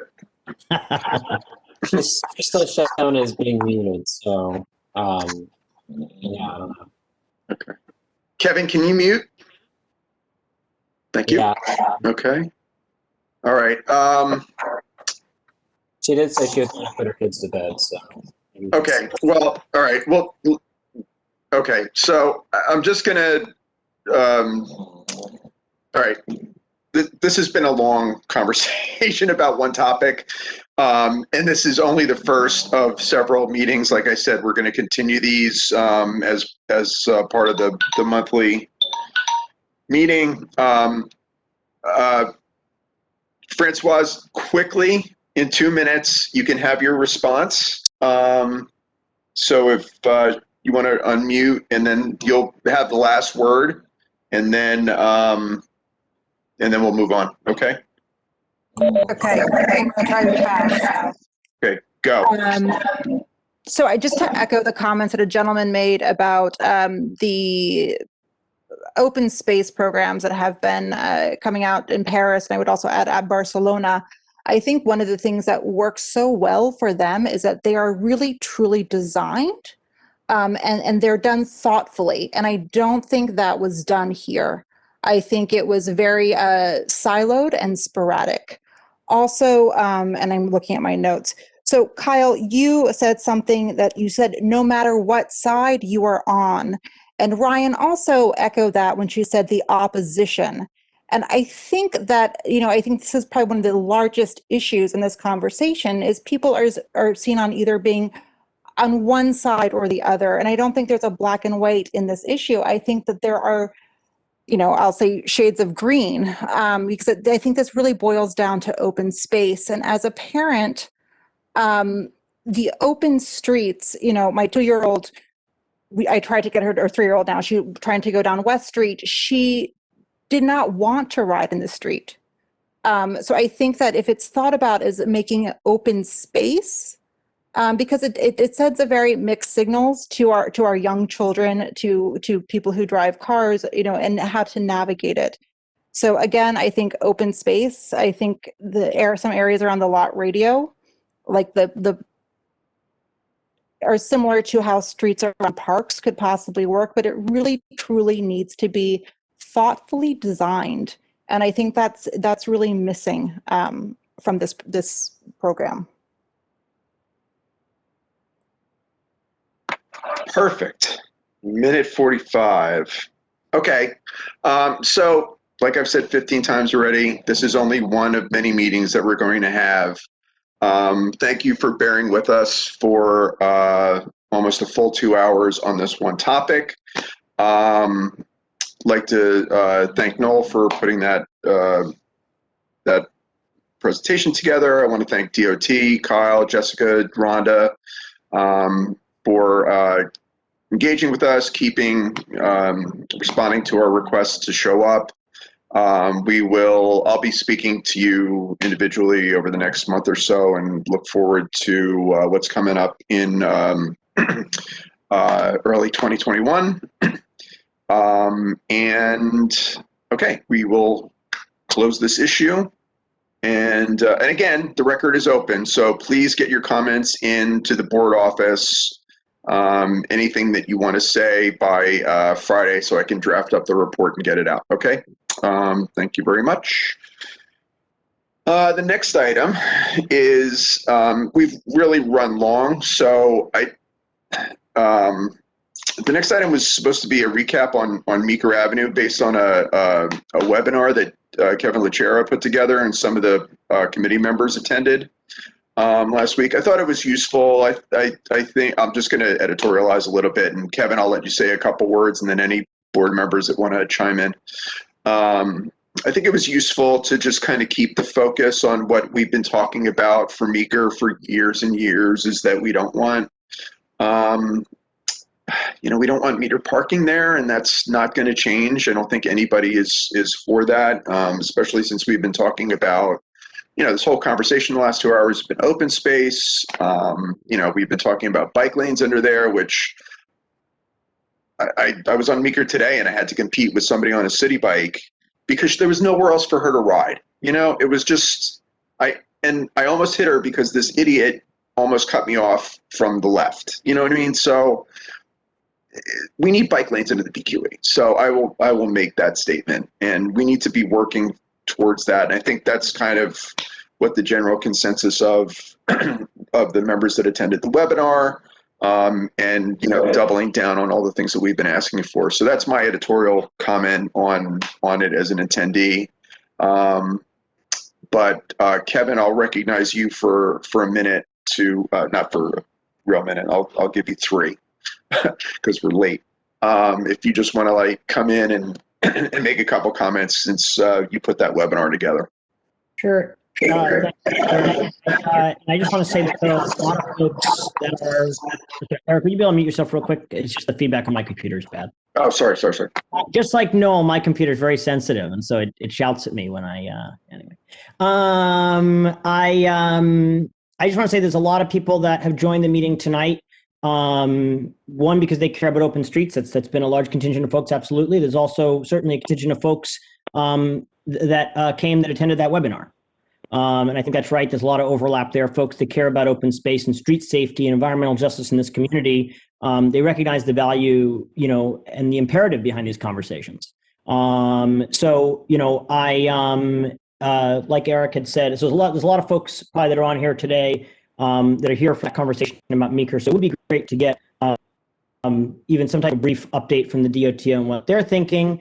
But I'll just run through it quick, or as quick as I can, which is that we had on the 17th of November a community visioning session that was about a week after this last month's CB1 transportation committee meeting, where we learned about the paid parking scheme underneath the BQE. That came on the heels of 5 years of concentrated community conversation around that space.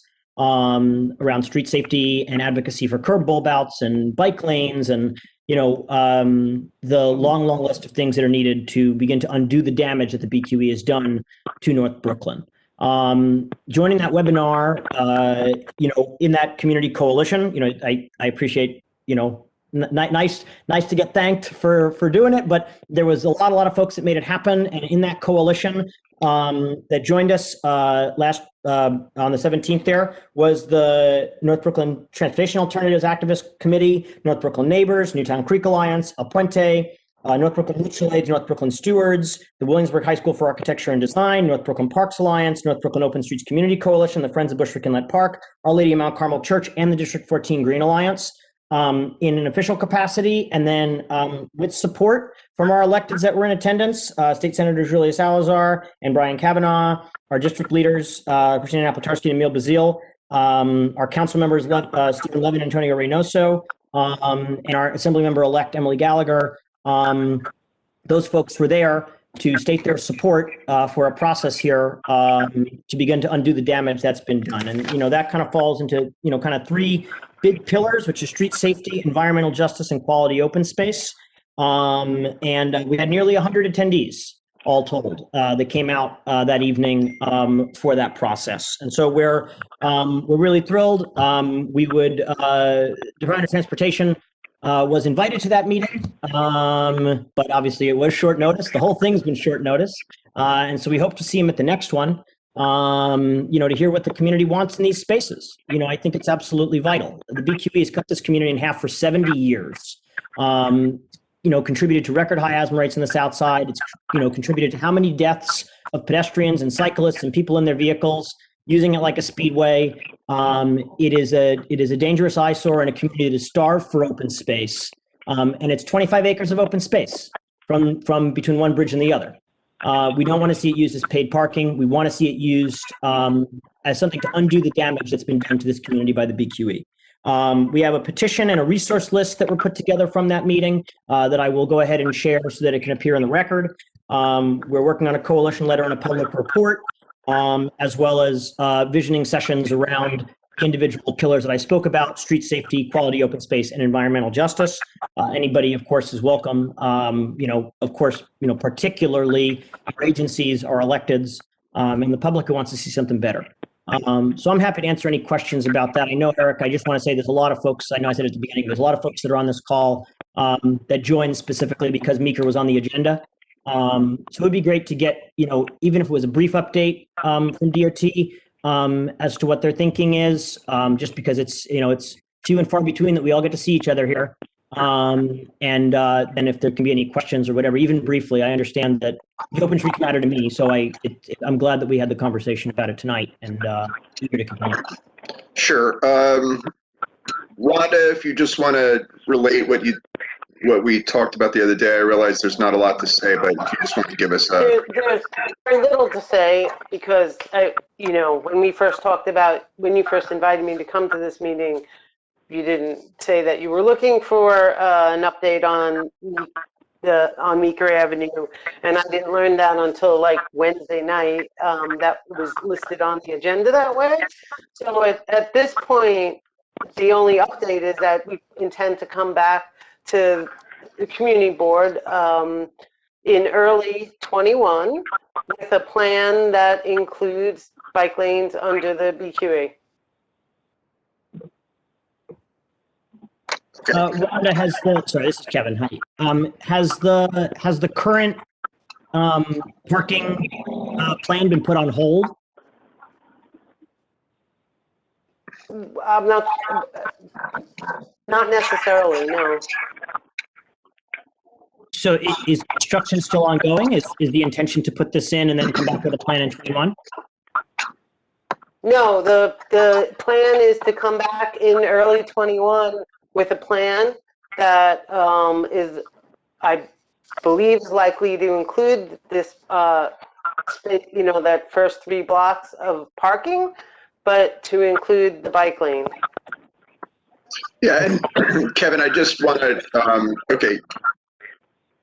just wanted to be fair to DOT, I did not ask them to have, parking come back and make another presentation. I really wanted to focus on the, whoever is 718-812, et cetera, can you mute your phone?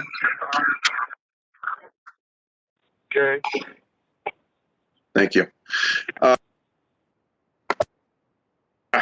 Okay, so yeah, I just wanted to recap, Kevin, what you did as part of the community and your partners to follow up on the transportation committee meeting where we did talk about Meeker. So I just want to be transparent and fair that DOT was not asked to make a new presentation or anything besides an update. The update is the same as it was when we left the meeting last month, last month, where we're expecting them to come back to us sometime early next year and talk about bike lanes. I do want to get some clarification, which is because, we went ahead and had emailed DOT, to invite them to that visioning session that happened. And that was obviously 2-3 days prior to the meeting itself, which was a week after their presentation. And there's been no response from DOT in any capacity since, even about future or any type of communication with the coalition. And so, I just don't want DOT to come back, I guess in early 21 and say, here's a bike lane, that's the whole thing. When there's a whole nother community process that's happening here, it's really deeply important. And that people people are opposed to the paid parking, period, and want to see more community amenities, including a bike lane, regardless of paid parking.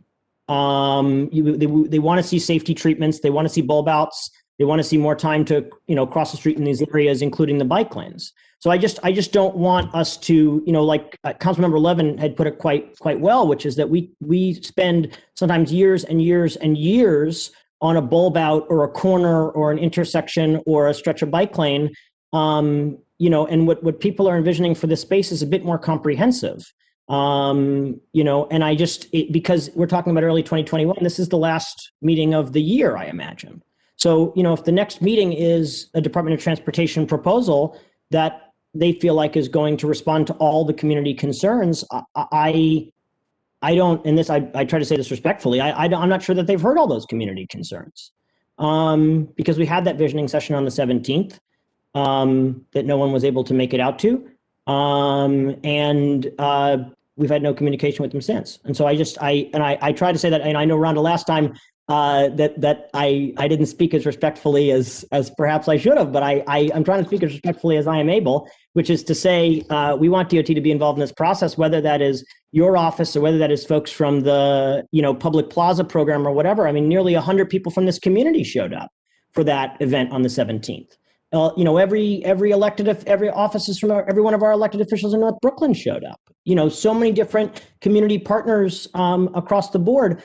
Folks that are ardent car owners, agreed with the folks that are absolutely against, cars in this neighborhood to say that paid parking is a non-starter for a lot of folks, and that this has been an ongoing process that this community has been asking for quite some time.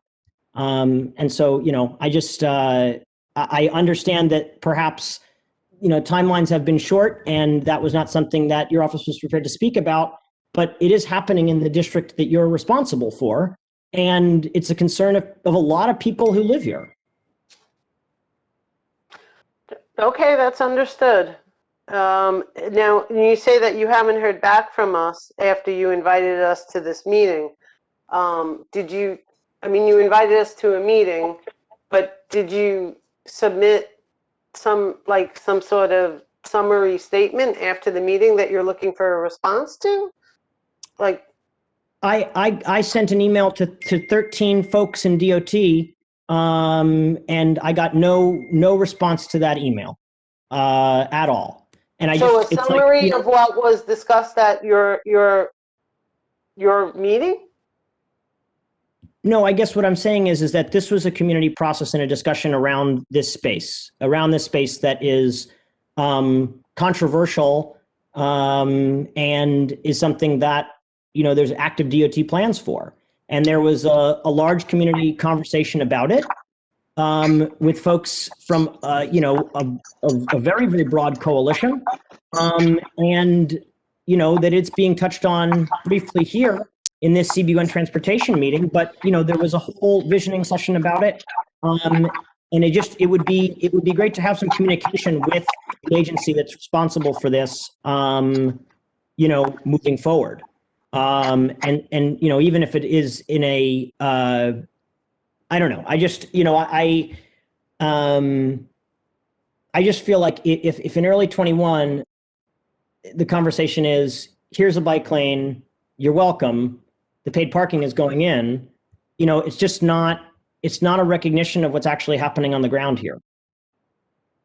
Well, when we make the presentation in early 21, we'll be doing it for the purpose of also gathering feedback from the community. So certainly that'll be an opportunity to talk about it.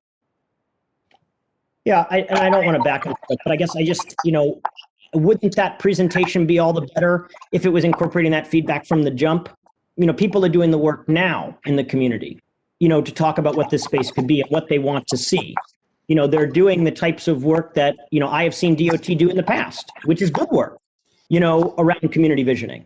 And that's why we want you guys to be a part of it, so that when the plan does come, you're getting less flack from people saying this isn't what we want, because, that will happen.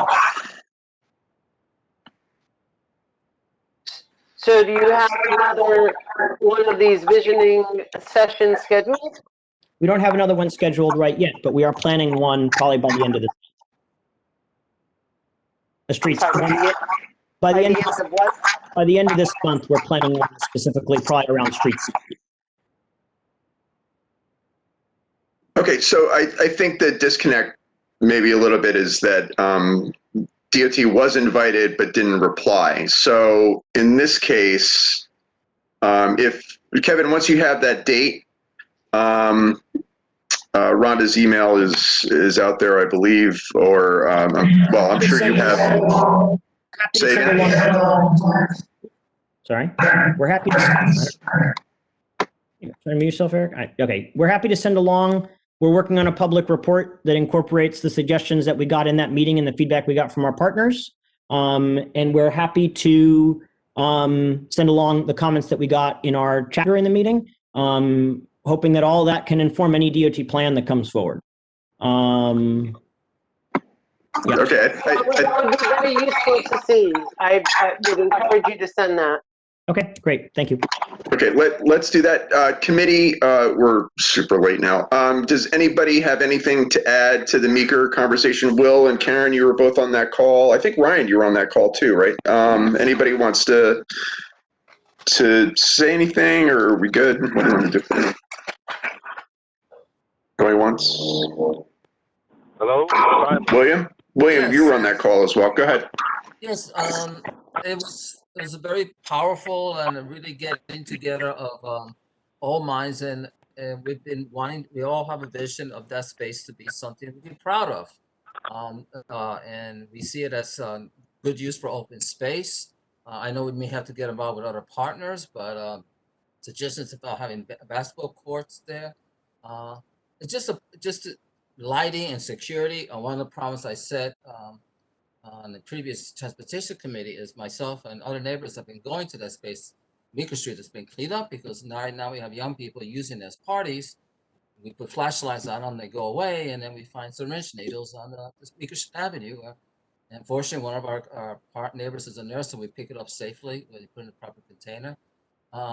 So even right now, as it's being very clean, we thank DOT for cleaning up. But because there's no security, there's no lighting, people are doing parties there that are no social distance, not wearing masks, and also doing whatever they're shooting up their veins, 2 weekends ago, we went, I'm going to have to go again this weekend, but we found 21 syringes. And that's the reality. So lighting, security, that's something we should have now or automatically, but we don't have it. But everybody was agreeing on the vision, and it was a wonderful meeting of the minds. And so I'm sorry, you're saying that there's no lighting under the BQE? There's blind spots, okay, and that's just reality. And don't because I was even there during the weekend, and there was I don't think it was DEP car. But they're driving around in the daylight. This stuff doesn't happen in daylight. It happens. In fact, it's not that late. It's at 8 o'clock at night. We chase them away. So that's a reality. Okay. So that's one thing I'm going to bring up to the next meeting, because all these changes that we want and the changes you want has to include security and better lighting, and it's not there right now. Well, certainly, Okay, thank you. If there are lights that are not functioning, if those could be reported to me. If there are lights that exist that aren't working, I could have that checked. So certainly I could help with that. We'll get But back. when you say security, you just mean lighting. You don't mean. Well, it would be nice if the NYPD or Summit drove around because these are large parties. We've chased about 7 parties with a dozen people, around a dozen people, and they're not they have no mask, they're partying, they're drinking, and they're shooting. And that's just the reality. It's just not something I can speak to.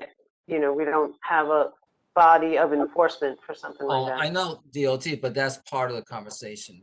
All these things we're talking about to make them improved, because when the powers that be divided Greenpoint and Williamsburg, that's the problem they created, and that's not been taken away. Our neighbors that are homeless have been moved, but the other activities are still there. So Willis or anybody else was at that meeting like to speak? Yeah, I mean, Karen? I think it's a good point that there was a lot of stuff talked about at the meeting that was, in the direct purview of DOT, but there's a lot of concern about, conflicts that people are utilizing the space for a variety of activities, and we need to be really mindful that, we're not, the way that we're treating people that are living under there, and the way that we're, creating a more, safe and protective area in general. And in terms of the lighting, I mean, this is something that we've talked about for many, many times. It's not just that there's some areas where lights are out, it's just the overall lighting is, incredibly grim, and it's not safe for pedestrians, and it's more conducive to some of the stuff that William's talking about. So, I think if Kevin and others are, able to put together a quick summary, because there was a lot of really interesting things discussed beyond just paid parking for the space. And I think also, we're very aware of the city's financial limitations right now, and we're not, asking for, some pie in the sky plans, but there's a lot of moving pieces and things that should be considered. So, we can get that to DOT, and we look forward to having more discussions about how we're going to improve that space overall. And Eric, if I could just jump in, as far as the lighting, we requested a lighting upgrade years and years ago, and was told it was a budget issue. But we would love to see better lighting, similar to even there's new lighting closer to the Williamsburg Bridge, under the BQE. Even that lighting is 10 times better than what we have now. So that's part of the problem. It's just too dim, and it's not safe.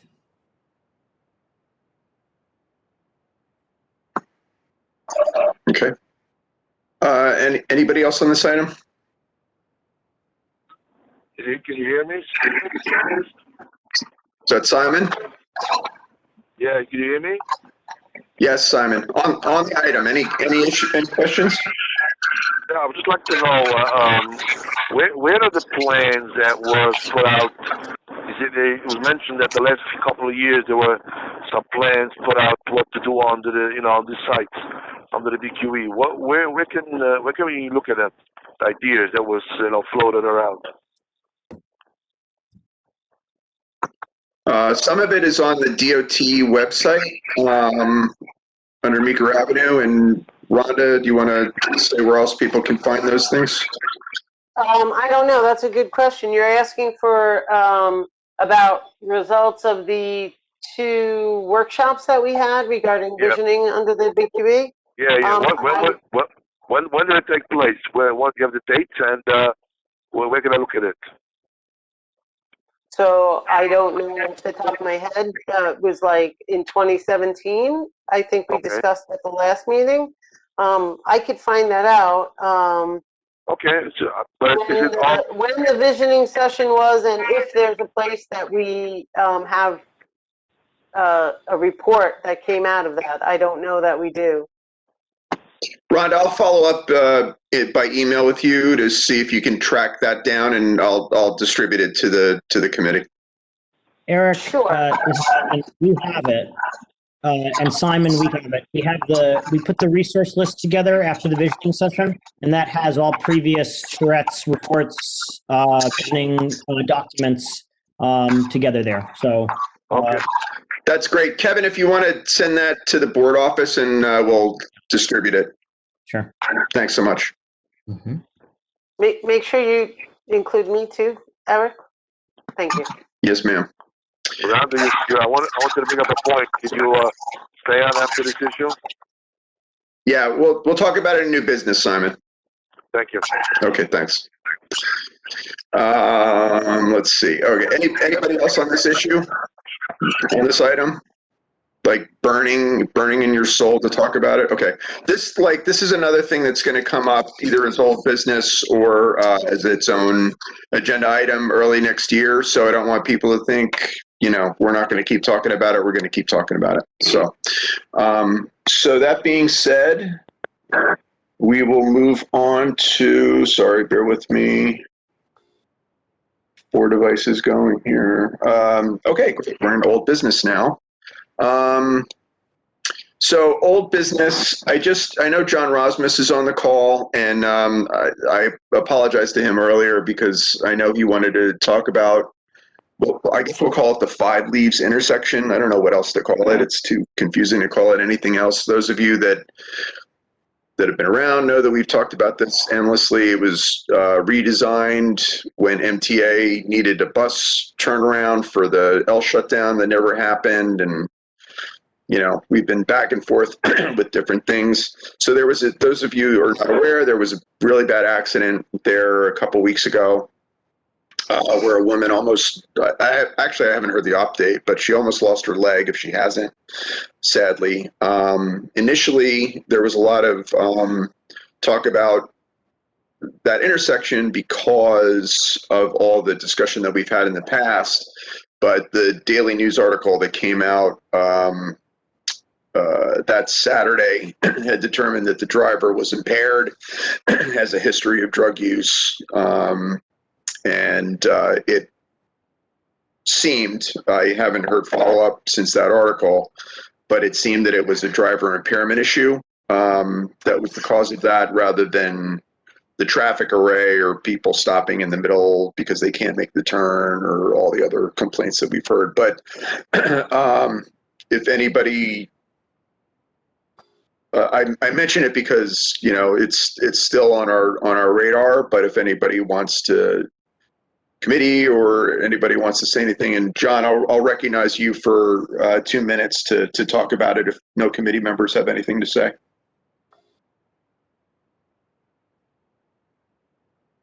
Hearing none, I recognize John. Sorry, Karen, go ahead.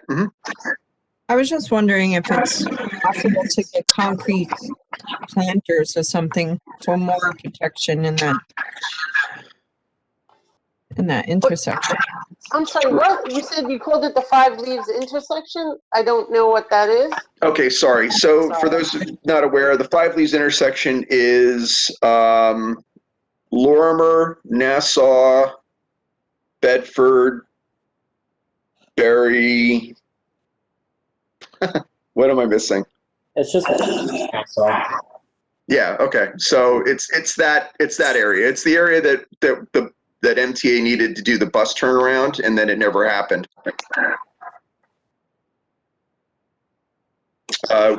We had. That's the section between the 2 open streets? It's at the top of McCarran Park. No, it has nothing to do with open streets. It's not between the open street on Berry and the open street on Nassau? Oh, well. No, it's not. No. It's north of. Okay. Yeah. Okay. No, Rhonda, you'll remember we had the traffic engineers twice. First when MTA brought it to us, and then some of the MTA engineers were there as well, and then we had a follow-up meeting about 6 months later to see how it was working, and there was a lot of complaints. I mean, I've been over there quite a few times recently, and I mean, it is COVID, so who knows what's really what, but it seems a little bit calmer, and I don't see the backups I was seeing on Bedford, for example, and that's like midday, but that's strictly anecdotal, and but yeah. Anyone else, committee, want to say anything? Okay, let's hear from John, and then if anybody has any other old business. John Rosmus, you still with us? Can we unmute John Rosmus? Hello, can you hear me? Yes, sir. Go ahead. I just wanted to say one thing that You have 3 minutes, John. Go. no problem. The lady did lose her leg according to the post. I spoke to the newspaper company. It was ironic that it was the barrier that caused the leg. If you watch the video, I sent the board the video, and it was actually the concrete barrier that actually hit her, and she got pinned between the leg. On other issues in this area, this bus stop and the regular road has turned into somewhat of a double road. And because drivers see this as a big road, they tend to speed a lot. And also because of the open restaurants, now also trucks also stand on this bus stop too, which also blocks bikers. I just wanted to mention that. Right now, I also do not see traffic because it's also COVID, but mostly I see a lot more trucks, and I think that's still an issue, and speeding. Short and sweet. Thanks. Okay. Yeah. I mean, this again is on the radar. It's a difficult intersection. We haven't really found a good fix for it, I think, but it's a tricky one, and we're just gonna keep an eye on it. It's really unfortunate that she lost her leg. If anybody that watched the video, it was pretty horrifying. But anyway, John, thanks for bringing it up. Anybody want to comment? Going with us? John, I don't think that the barrier has moved back to the corner. Okay, so it's still displaced? Yeah, like it's still at the end of the traffic island. Okay, Rhonda, can you just make a note of that for the team to take a look at the barrier at that traffic island? It's not an island. It's what do you call it? It's a peninsula. Cut out. What the hell is it called? It's like the treated pane. It's right in front of Five Leaves. Bulbout. Thank you. I'm sorry, can you send me the location? Yes. Okay. Okay, sorry. Thank you. And I can have that looked at. Thanks, Absolutely. Thank you, Rhonda. Anybody else for old business? I have a question. There was a biker, Williamsburg Street East, right? Last month, right? You recall that accident? Lost a life? I'm sorry, Simon, are you directing your question to me? No, to the chair. No. I'm sorry, Simon. You cut out. What was it? Said there was an accident. Somebody lost their life. The Williamsburg Street East, a biker. Remember that story? Yes. And we did pass some kind of resolution to write a letter to the DOT. My question is, did we get a report from the local police? Sorry, Eric, you gotta mute yourself. It's going right through me, and I can't hear Simon. No, I'm saying, did we get a report from the local precinct? Who's the fault of that accident? Like in this situation, you mentioned that this lady lost her leg. As we know, the driver was impaired, right? The question is, what happened with the issue with this the bike that lost her life? Who was the fault? Do we have a police report on that yet?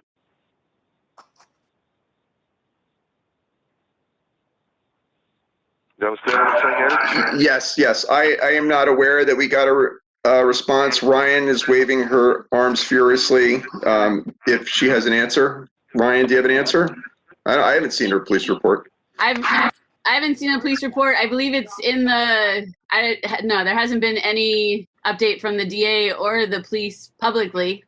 I was curious. I mean, again, I was asking where we were with all of that because last meeting. My issue is that, again, I agree we can do a lot of safety issues, but when the community board sends letters, support letters, like in this situation we've just mentioned before, we know it wasn't the fault, nobody's fault, the driver was impaired. Again, I'm not blaming the biker, but according to the report that I heard locally, at the people who had the sense of the accident, they said that the biker passed the red light. I mean, I'm just bring that up because then we go, the community board comes in, writes letters, when it was the fault of the bike. Again, I don't know if that was the case. I just think all the time when we pass letters, when we do write letters and we ask for some restrictions, we should know, we should get the whole picture of it, the report from the local precinct. That's my point I want to bring up. Okay, well, we did not ask, the letter did not ask for a police report. I see you, Ryan. We didn't ask for a police report. We asked for a safety study. That's what the letter required. It wanted a safety study. Wait, listen to me, Simon. A safety study of the area, and for the NYPD to get back to us on, and DOT to get back to us on safety improvements that could be made. Now, this is part of the whole Wide Avenue exit thing too, which, is now back at the drawing board. Ryan, I want to thank you for responding to Jacob today with a better synopsis than I could have managed. But for those of you that followed that thread or got that, so that's it. So as far as I know, we haven't gotten a reply from our request for a safety study. I don't know that Rod is prepared to say what stage that's in, but we could follow up with Commissioner Bray, Deputy Commissioner Bray, and see where they're at with that. Ryan, you want to go? Yeah, I want to remind us that we have in an intersection where we had been asking for safety improvements, and we had been told that we would have a stakeholders meeting over the summer, and we did not have a stakeholders meeting. We had a private meeting with the Hasidic community where cyclists and pedestrians and car drivers were excluded from the conversation, and it was tabled, and a woman died there in August, quite possibly in a place where there's an illegal bus stop. And we're all sitting on our hands, and it's not an agenda item in the full board meeting. It's not even an agenda item here. The DOT is not even being asked. I know we sent them a letter, but I want to ask this to be the agenda item so we have answers about how are we going to make this more safe. And I don't want to blame anyone, like cyclists or bus driver. And so I'm going to say that unless we have to have a police report for every single letter that we write to DOT, that needs to be kicked, because I'm allowed to ask questions without the police telling me who did what or wrong. I'm not going to, again, we had huge discussions when Arilla was killed, and we didn't ask for the police to step in. And so I respect the Hasidic community's opinion on this. It is not above all the rest of us here, and we need to have a clear. I'm sorry, I interrupt you. Because there was no private meeting. I'm talking. There was no private meeting. Simon, you're not recognized. What are you talking about? Simon, you're not recognized. Thank you. You're not recognized. Thank you. I will recognize you in a moment. You're not recognized. Thank you. I mean, again, that the fact that a quote in a newspaper said she ran through a cyclist is not an official report, and I don't like it being put forward here in any context of that. I'm not saying that the bus driver killed anyone, so I don't like it being automatically assumed because there's a quote that the cyclist did something. I think we have to go at this with we need to make it safer for everyone and stop acting like things have more importance. Thank you, Ryan. Simon? Yeah, but first of all, my point is only that I understand you have to make the streets have to be safe all the time, all over the place. My point is that you can't, for every incident, start some kind of sending letters. If it was a fault, at this point, cyclists, I'm just saying, my point is only, like as brought up before, when you want to make some adjustments, we know now it wasn't the fault of pedestrians, it was the fault of the driver because they were impaired. And it usually wouldn't have happened. My situation, what I want to bring out is, as I said before we make recommendations and ask for upgrades or whatever, we have to understand what exactly happened. That's the first thing. And the second thing, I don't know about a private meeting that you were mentioning before. I'm not aware of a private meeting. This is a public meeting for everybody, so I don't know what you're talking about. You know, we are all here for safety and upgrading the situations on any intersection where it could be implemented. So I don't know what you're referring to. Okay, Karen. Simon, Yep. this intersection has been an issue for years.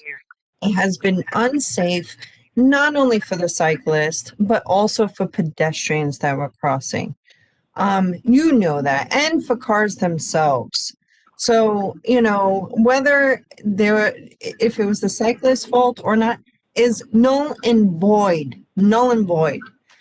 We need a comprehensive study of the full area and the full intersection, and we need to make it safe, not only for the cyclists, but also for pedestrians.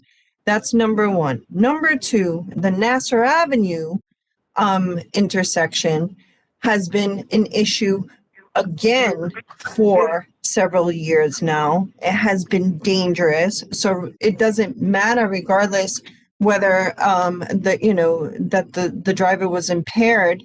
Someone speeding could also crash into this intersection and crash into pedestrians while they're making a quick turn and lose control. So I'm sorry. Every intersection, we need to make it safer for all users. And that's why I said maybe we need more concrete barriers at this intersection, or we need DOT to come back and figure this out, and maybe, you know, something else can be done to make it safer for all. I'm upset, you know, I'm really, really upset that this has been going on for so many years. And, you know, at that last transportation committee meeting, the reason why I didn't vote on the proposal, you know, from DOT was because I was concerned about having more vehicles at Kent, and then we're just pushing and we're not looking comprehensively at both intersections. So now you're going to have pedestrians that are going to be in the crossroads at Kent Avenue. And so, you know, and now I feel like we should have done at least that. I'm just frustrated. I'm really frustrated. I'm sorry. You know, I feel a sense of, you know, we have a responsibility too, and not every single corner and not every single intersection is our responsibility. But, you know, at the same time, I just feel that when the community comes to us, and if we already know that there are certain streets that we can make safer, then damn it, we need to do it. I'm sorry. That's it. I'm gonna shut up because I sound like a broken record. Thank you, Karen. And I don't want to minimize what happened at Five Leaves. Like, that was not why I didn't bring it up. We do need, you know, it's not over at Five Leaves, but people were bringing it up as a safety concern. I only wanted to mention that it wasn't for the usual reasons. So I'll just leave it at that. But yes, we will come back. And in 2021, we're going to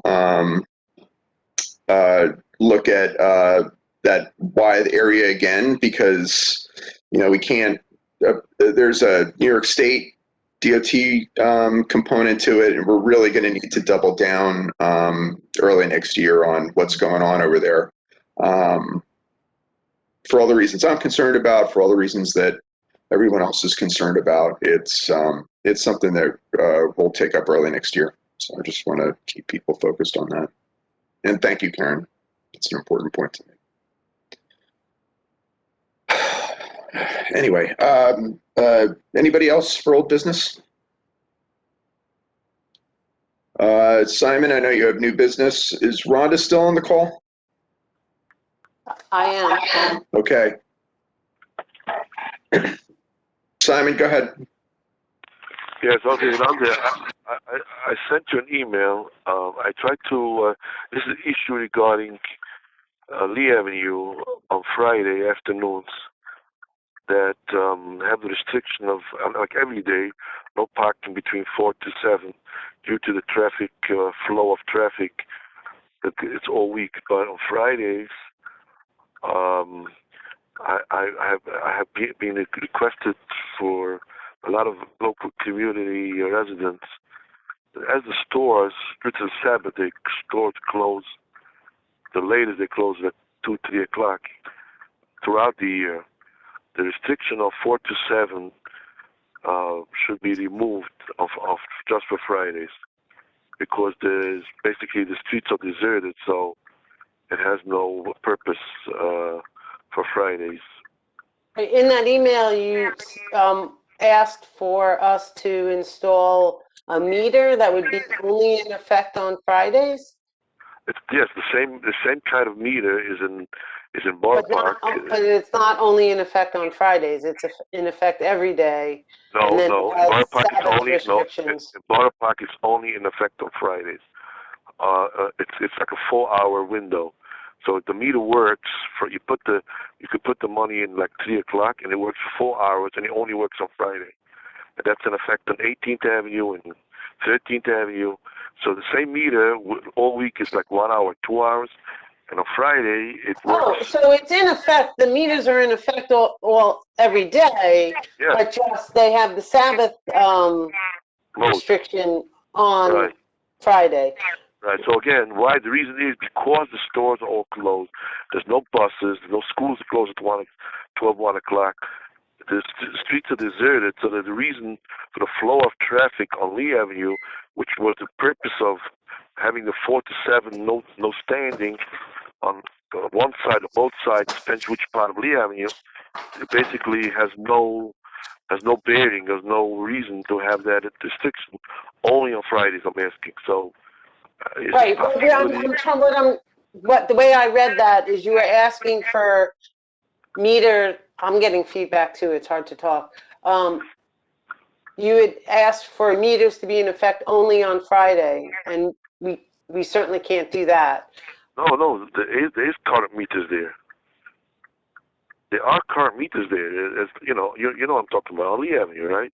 From Taylor all the way to at Looster Haywood, they have meters, and those meters should have, there should be on Fridays a different mode. That's what I'm asking.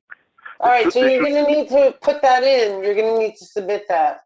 I didn't realize, I didn't understand that you were saying that it's metered and you're just looking for the Sabbath meter restrictions for Friday.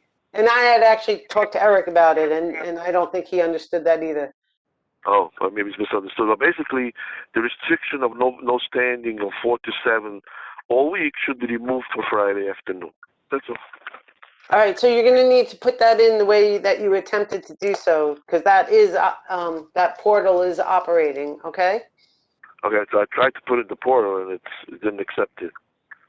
That's why I emailed you, and also I CC'd Eric on that. For some reason, it didn't allow me to do it on the portal. I know that you like to get it in the portal, but it didn't work. Somehow it didn't. Maybe because when it comes up, when I put it in, it comes up as if there's some kind of already there's a request. I don't know what they're requesting, but so it doesn't allow me to do another request. Looks like. I don't know what it is, but. I don't think that's true. I think that it asks you to look at the other requests to see if somebody already requested the same thing, but then you can continue. If you need help, I will try to walk you through it when, at a when we're not in this meeting, I can Okay, so I can try to assist you. I'll put it in. Okay. Okay. Thank you. Thanks, Simon. Thanks, Rhonda. Anybody else for new business? All right, that brings this meeting to a close. Again, somebody say something? Hey, Eric, sorry, this is Kevin. I'd raised my hand for the business thing. It's just very brief. Oh, sorry. Go ahead, Kevin, quick. Yeah, I just wanted to know, we were talking about that intersection at Bedford and Nassau. I saw that accident shortly after it happened. The woman who had her leg crushed, and I spent a lot of time in that area, back and forth to McCarran over the course of the entire summer, and it was just awful. And it could have been anybody, any one of 100 people that I had spent time with in the park over the course. It could have been me. I think it's before we kind of table this and revisit it next month to put it as an agenda item. One of some of the protective stones that were there in that plaza were removed because they were covered in blood, and they were not put back. And so I guess this might be a question this is really a question kind of directly for Rhonda for DOT, which is what's the process? I know Karen had mentioned this very briefly, but what's the process for getting more protective stones or planters in that space? Because currently there are less than there were when there was that accident. And going into the winter, people are still using that space for social distancing. They're still using that space for the outdoor restaurants. They're still using that space, to meet up with their friends before they go into the park. And so to get some of those protective stones that were already there back and to get more protective stones or planters, thank you, Noel, crash, not accident, but that I think is really imperative. And I don't want to wait until next month to figure out when those could go in, because that could be me next time. It could be folks that are on this call. I saw the crash, and it really was horrific. And so, to get some stones or some planters as soon as possible, before our next meeting, I just wonder what the process would be, and if there's any way that community members can support that or anything that might be needed, because I don't know if Rhonda's still on the call or not.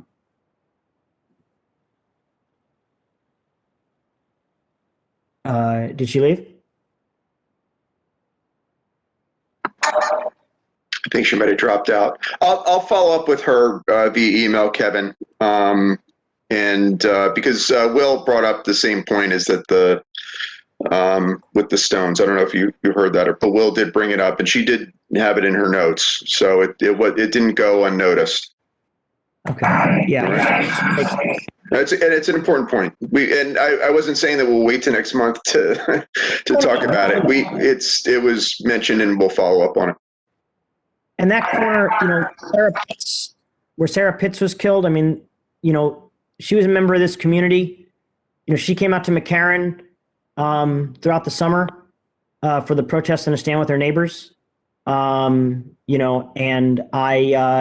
that's been a corner that I know the folks have been talking about for a long, long time. When we're talking about someone in our community, I know it was somebody called it an incident. A woman died. A young woman in our community died. Who was an assistant district attorney and who dedicated her life to public service. And she was killed at a corner that we have spoken about as a community as a dangerous spot time and time again. So I agree with Ryan. I agree with Karen. I agree with some of the stuff that's been expressed here, which is like, I don't know why we keep on waiting. I don't know what we're waiting for. We're waiting, and then we're waiting for someone to die, and then we're waiting for a traffic study from DOT, and we're waiting again and again and again. And it's like, this is a person who good friends of mine knew her well, Sarah Pitts. I have felt that pain from them. And so we have the ability to do things here. And that's all. I'm sorry. It's just a deep tragedy, and I am tired of circling the drain figuring out what to do. It's like there are things that we know how to do to make these intersections safer. We know, we can lower the speed limits in these spaces.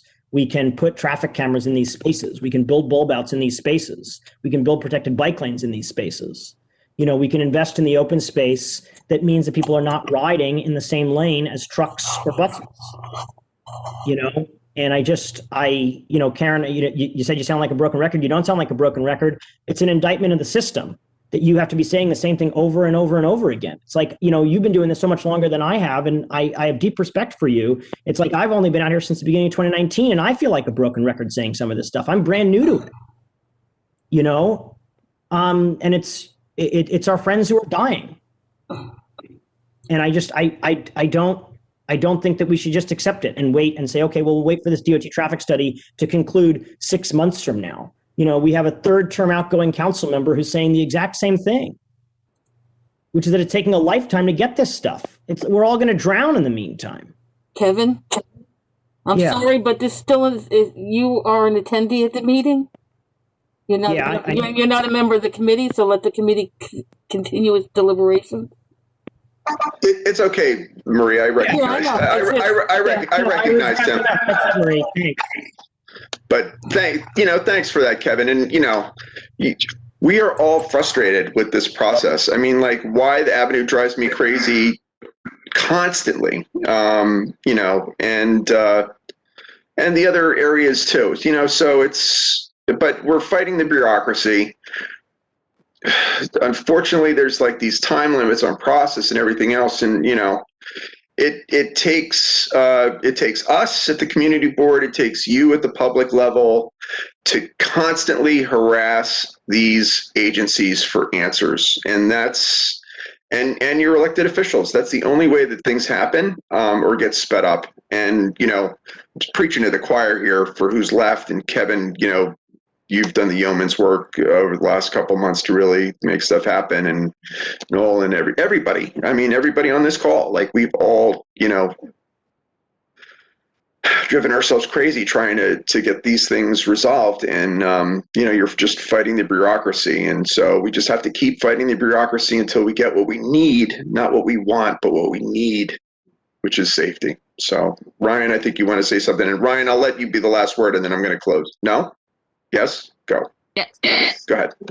Slightly off topic, but what we were saying, at last month's full board meeting, I raised at the end the agenda. The fact that we had that presentation on fabric recycling, and the executive committee report had said that there was nothing else to talk about. And I'm just curious, because we have these crazy meetings still, however, and there's so much to say, that I want to see how we can facilitate as a transportation committee, making sure that all the issues that are most important here get the full board exposure. Because to me, we have to pressure our full board to stay till 10 p.m., especially now that we're on virtual things, and have these long discussions that the whole community, instead of forcing it over to the committee where the 6 of us sit here, it's sort of like, I think that, I don't know, that agenda at last month's meeting offended me so deeply. When we have the pipeline, when we have every single committee has a topic that we're really working on. And the fact that the executive committee I assume, Eric, they don't ask you monthly, hey, Eric, is there anything that the transportation chair would like put on? Because I know when I was environmental chair, no one ever asked me. I had to beg. And I don't even think I ever got one presentation actually put on the full board committee of the different things that we I think, Eric, we had asked to have your water thing. I first met you coming to environmental committee reports. You were trying to get presentations before the full board. I'm talking like way back when. And I remember we couldn't get these issues put before the board. And I'm concerned that the important issues are sidetracked to these discussions where there is not greater accountability. And meanwhile, we all sat through a grad student's thesis presentation who was not from the neighborhood, because Dialis had seen the presentation at the borough president thing and thought it was good, and no one on the executive committee had another thought for a thing. And to me, that's horrific when we're here talking still about like people that died, people who lost their leg, you know, all these big important issues. And I just really think that we that are sitting here have to think about how, like, what discussions we have when we have these discussions, how it is. And I just think that we shouldn't allow these life or death situations, stuff about Meeker under be pushed to the side, and that should be at the full board. And transportation, I don't know. I don't know that you, Kevin, or Karen and Eric would agree, but I almost think that similar to like the land use being a permanent seat on the executive committee, I almost think the transportation should be on the executive committee, because you're already essentially doing executive work in what you're doing. And I feel like it makes we should think more about how our agendas are set, and that if it's solely the executive committee's decision, we have to figure out as committees and members how to get these important issues like onto the agenda. Very, very good point, Ryan. I think just technically, I think the reason that ULURP is a seat on the executive committee because it's the one true power that the board has is to vote on land use. And somebody can correct me if I'm wrong.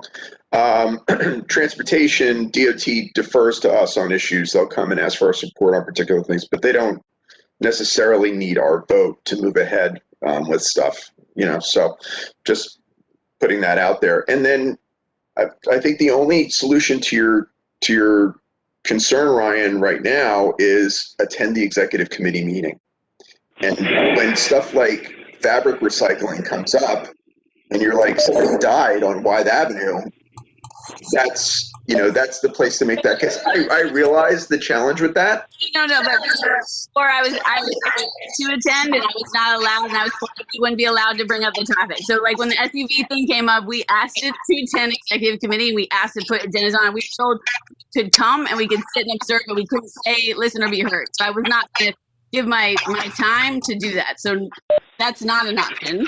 And two, it's their job as the executive committee to make the agenda. And if I don't know, again, I just find it super problematic that we have committee meetings that on several days, these vibrant issues that people care about, and they suddenly are never put on the full board. I don't understand. And I don't mean to interject here, but you're wrong, Ryan. Only because the items that come before and I'm not speaking for the committee, I'm just saying in terms of process, they react to requests that are made to them. If there's no request regarding an item, but they've also never. Hang on, Ryan. Hang on. Asked for Ryan, let me speak. Ryan, let her finish. Because Marie is the process guru, so let her. And I will say that there's a lot of DOT items that came to the committee, then came to the full board. I mean, if there's a request that's made to the executive committee to be on a meeting, it has to come before. If there's nothing presented, this is what they're reacting to. We get land use items. There's a lot of stuff that comes to be put on the board, but sometimes we don't get the request. So this is what I'm saying. If there's something that you were interested in, did you bring it before? Did you bring it up to come up? Did you submit it to your committee to come up? I think, Marie, hang on. Karen, I'll recognize you in a second.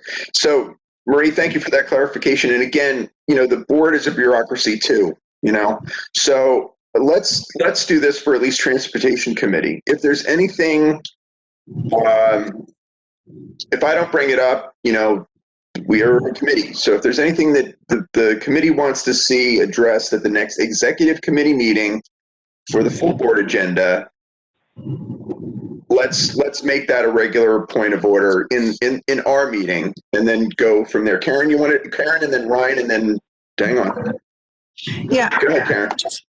I just wanted to point out that normally, like for the full board, it's a present. So like, what are we presenting? in regards, to the full board, are we just making them aware? Because isn't that your job, Eric, as chair within the reports to express what's happening? Other than, say, for instance, if we're requesting for DOT to come and do a presentation on a study that has been done because of an item, or a crash that has happened, or something that the transportation committee has requested. So I just wanted Ryan to clarify, because we do have DOT items that go to full board and then back for, approval process and recommendation process. Go ahead, Ryan. My reaction is completely in reaction to last month's agenda and the executive committee report that described how that agenda was made, and just like me sort of sitting and being like, why isn't why I know that there was huge discussions in that month at the environmental committee about the pipeline. I know that we had been having, again, big discussions about Meeker Avenue and all this stuff, and I just didn't understand why we were having a thesis presentation about fabric recycling. And again, I think that it's that as we talked about a little bit, but I think we have to discuss how are we yes. We have to. I guess we have to figure out what items merit it, how to present it, how to do it, and I think that maybe each time in our sort of old business, we end the meeting of saying, "Hey, are we going to recommend to the executive committee?" Because I would recommend. I mean, again, I think asking Noel and the Open Streets to do a presentation on the history of how they formed, and just even that being told and then sort of come forward. But again, I think that we could, I don't know, it's more complicated, because again, it has to be in theory 5-minute presentations, there has to be an outcome. But I just if we're gonna have thesis presentations about fabric recycling from people outside the neighborhood, I know that there's people like Kevin, that could present and have, we should be putting them forward, because to me, it's just, I don't know, that was,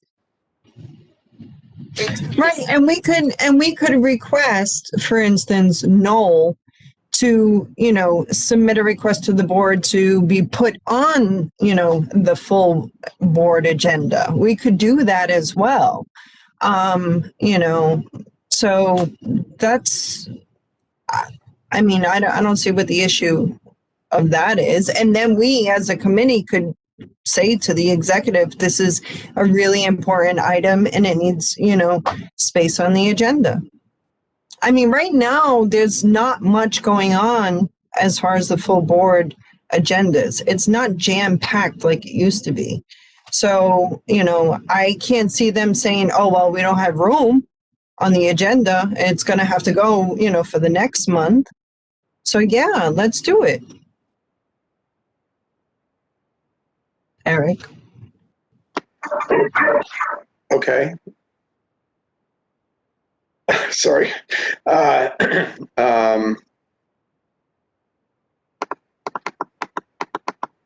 think as we're moving forward, I'm sorry. I'm making sure I'm catching everything, and I'm half listening. Sorry. Go ahead. I think we have these big overarching issues that we should make forward to figure out if there's things that, I don't know, go on the floor, and if so, how. But okay, so so this will be a 15-page transportation committee report with all the attachments and everything else, on Open Streets and whatever. But Open Streets should have been on the full board agenda back in June. I mean, when we first met for the first, so, but, yes, I mean, I can bring it up at the next, I'll attend the next executive committee meeting and submit it. This to me is sort of some of the problems. Sorry, hold on.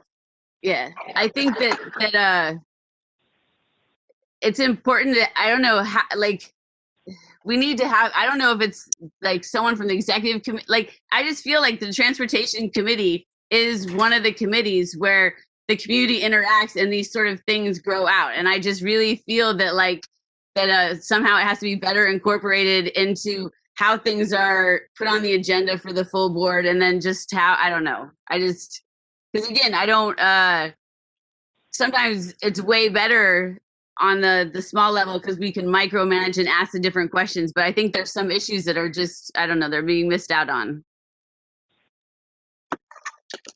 Good point. We will, go ahead. Maybe I'm just saying you should be on the executive committee. Just kidding. For my sins. Okay, so, all right, so, yes, there are transportation stuff that should probably come to the full board more readily, more, I don't know, more open. We can just, if there's stuff that we're talking about and, it's clear that at the problem is that I'm trying to do the transportation committee meeting now the week before the full board so that anything that we need to vote on is like immediately like implemented. But, just submit stuff to me and then we'll either talk about it in the committee meeting or I'll just go ahead and put it before the executive committee if I think. And we can poll people by email for something like this. We can send, we all have who's on the committee. We get that list. You want to send something around to just the committee, do it. I want this on the full board agenda for the next month. And then if there's, a consensus or no opposition, then we can go ahead and move it along that way. I mean, that's not hard to do. Karen, thoughts? No, I think that's fine. I mean, there's so many transportation, issues, even, citywide that, reflect us. And I think we should actually have more presentations and, just look for updates on, various transportation impacts, on the city and start thinking, more, how does it affect us and how can it help us as a community? I mean, separate from the local issues. We should just, set aside some time and start talking about it. But, definitely open streets. Don't forget, we didn't have any say in the initial round and it was a disaster until they, reverse course and then requested for community partners. So, so definitely I think that open streets, hopefully, DOT will come back to us with more information and definitely we're going to have more to report to the full board and but those items definitely should be, presented to the full board. Can I say one thing? Yeah, go, William. It's that we're talking about putting pressures on agencies now. It has to be, you have to put pressures on our elected officials to put the pressure on the agencies, especially with this new changing of city council in 2021. We have to start strategizing what's important for us and get these elected, lots of folks are running for Steve's seat. I think it's up to 7 now. Put them on the spot about, open space, public safety in the streets. I think that's the path we have to go forward. Really put pressures on not just the current, but the future. But even when Kevin had, the Make Meeker Move, have them come to us about the visioning, sessions that the community did. The full board don't know nothing about it. And then, down the line when we're requesting, we want, planters, we want, a basketball court or whatever, the full board has no clue what's going on. So, those are the types of things that we need definitely to educate the full board and the community as a whole, whoever, jumps on these meetings. So, that's something that we need to start doing. No, sure. But the other thing is, remember all those visionary meetings we had about the L train, the bus lines? They're good as sort of calm the fires, but for us to really have to make change, we're going to have to, in my opinion, as a community board, as committee, to really apply, demand answers from these elected officials and put them on the record that this is what they're going to do. Because that's the only pressure that can be done is really by these elected officials. Right. That's all I'm going to say. I mean, I just want to point out in the North Brooklyn Transportation Study, we requested DOT to actually look at the reversal of Berry Street. So, if you look back, there's also items that are that's now like resurfacing, and we should sit down, also look at those transportation studies. Let's see what actually came about it, and what's missing, and what's still left over that we need, to address. I'm talking about separate from Yeah. I totally get what you're saying. We need to start putting pressure on, the upcoming elected officials and get them, on board. But I'm just talking about us as a committee. I think we need to start us first to start brainstorming. Definitely. So that we can present to the elected officials and request what we need. No, I mean, for the fact that Kevin brought to the point that because the woman's blood was spread over the barriers, they were removed. I mean, the elected officials would say, how come they weren't replaced immediately? These type of things should happen within, 24, 48 hours, and shouldn't we be finding out the fact later? And those are the lots of things we have to demand elected officials to pressure. As far as having a vision, yeah, that deals with education. But we also have to be very honest. How many folks, and I'm not trying to be disrespectful,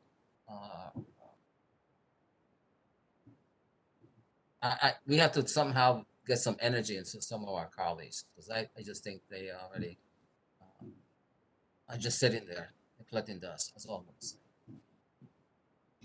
All right, let's go dust them off. Oh my God, that's like a year's worth of reading. But hey, we'll split it up. We have enough members. We'll split it up and we'll take it piece by piece. All right, that's it. Okay. We're just talking. Thank you, everyone who's still here. There's like 6 of us. Marie, thank you very much. And I don't know. Look for my 20,000 page report. See you next month. No, see you next week. Okay. Bye, y'all. Thank you, everybody. Be safe and healthy, all. Yep, you too.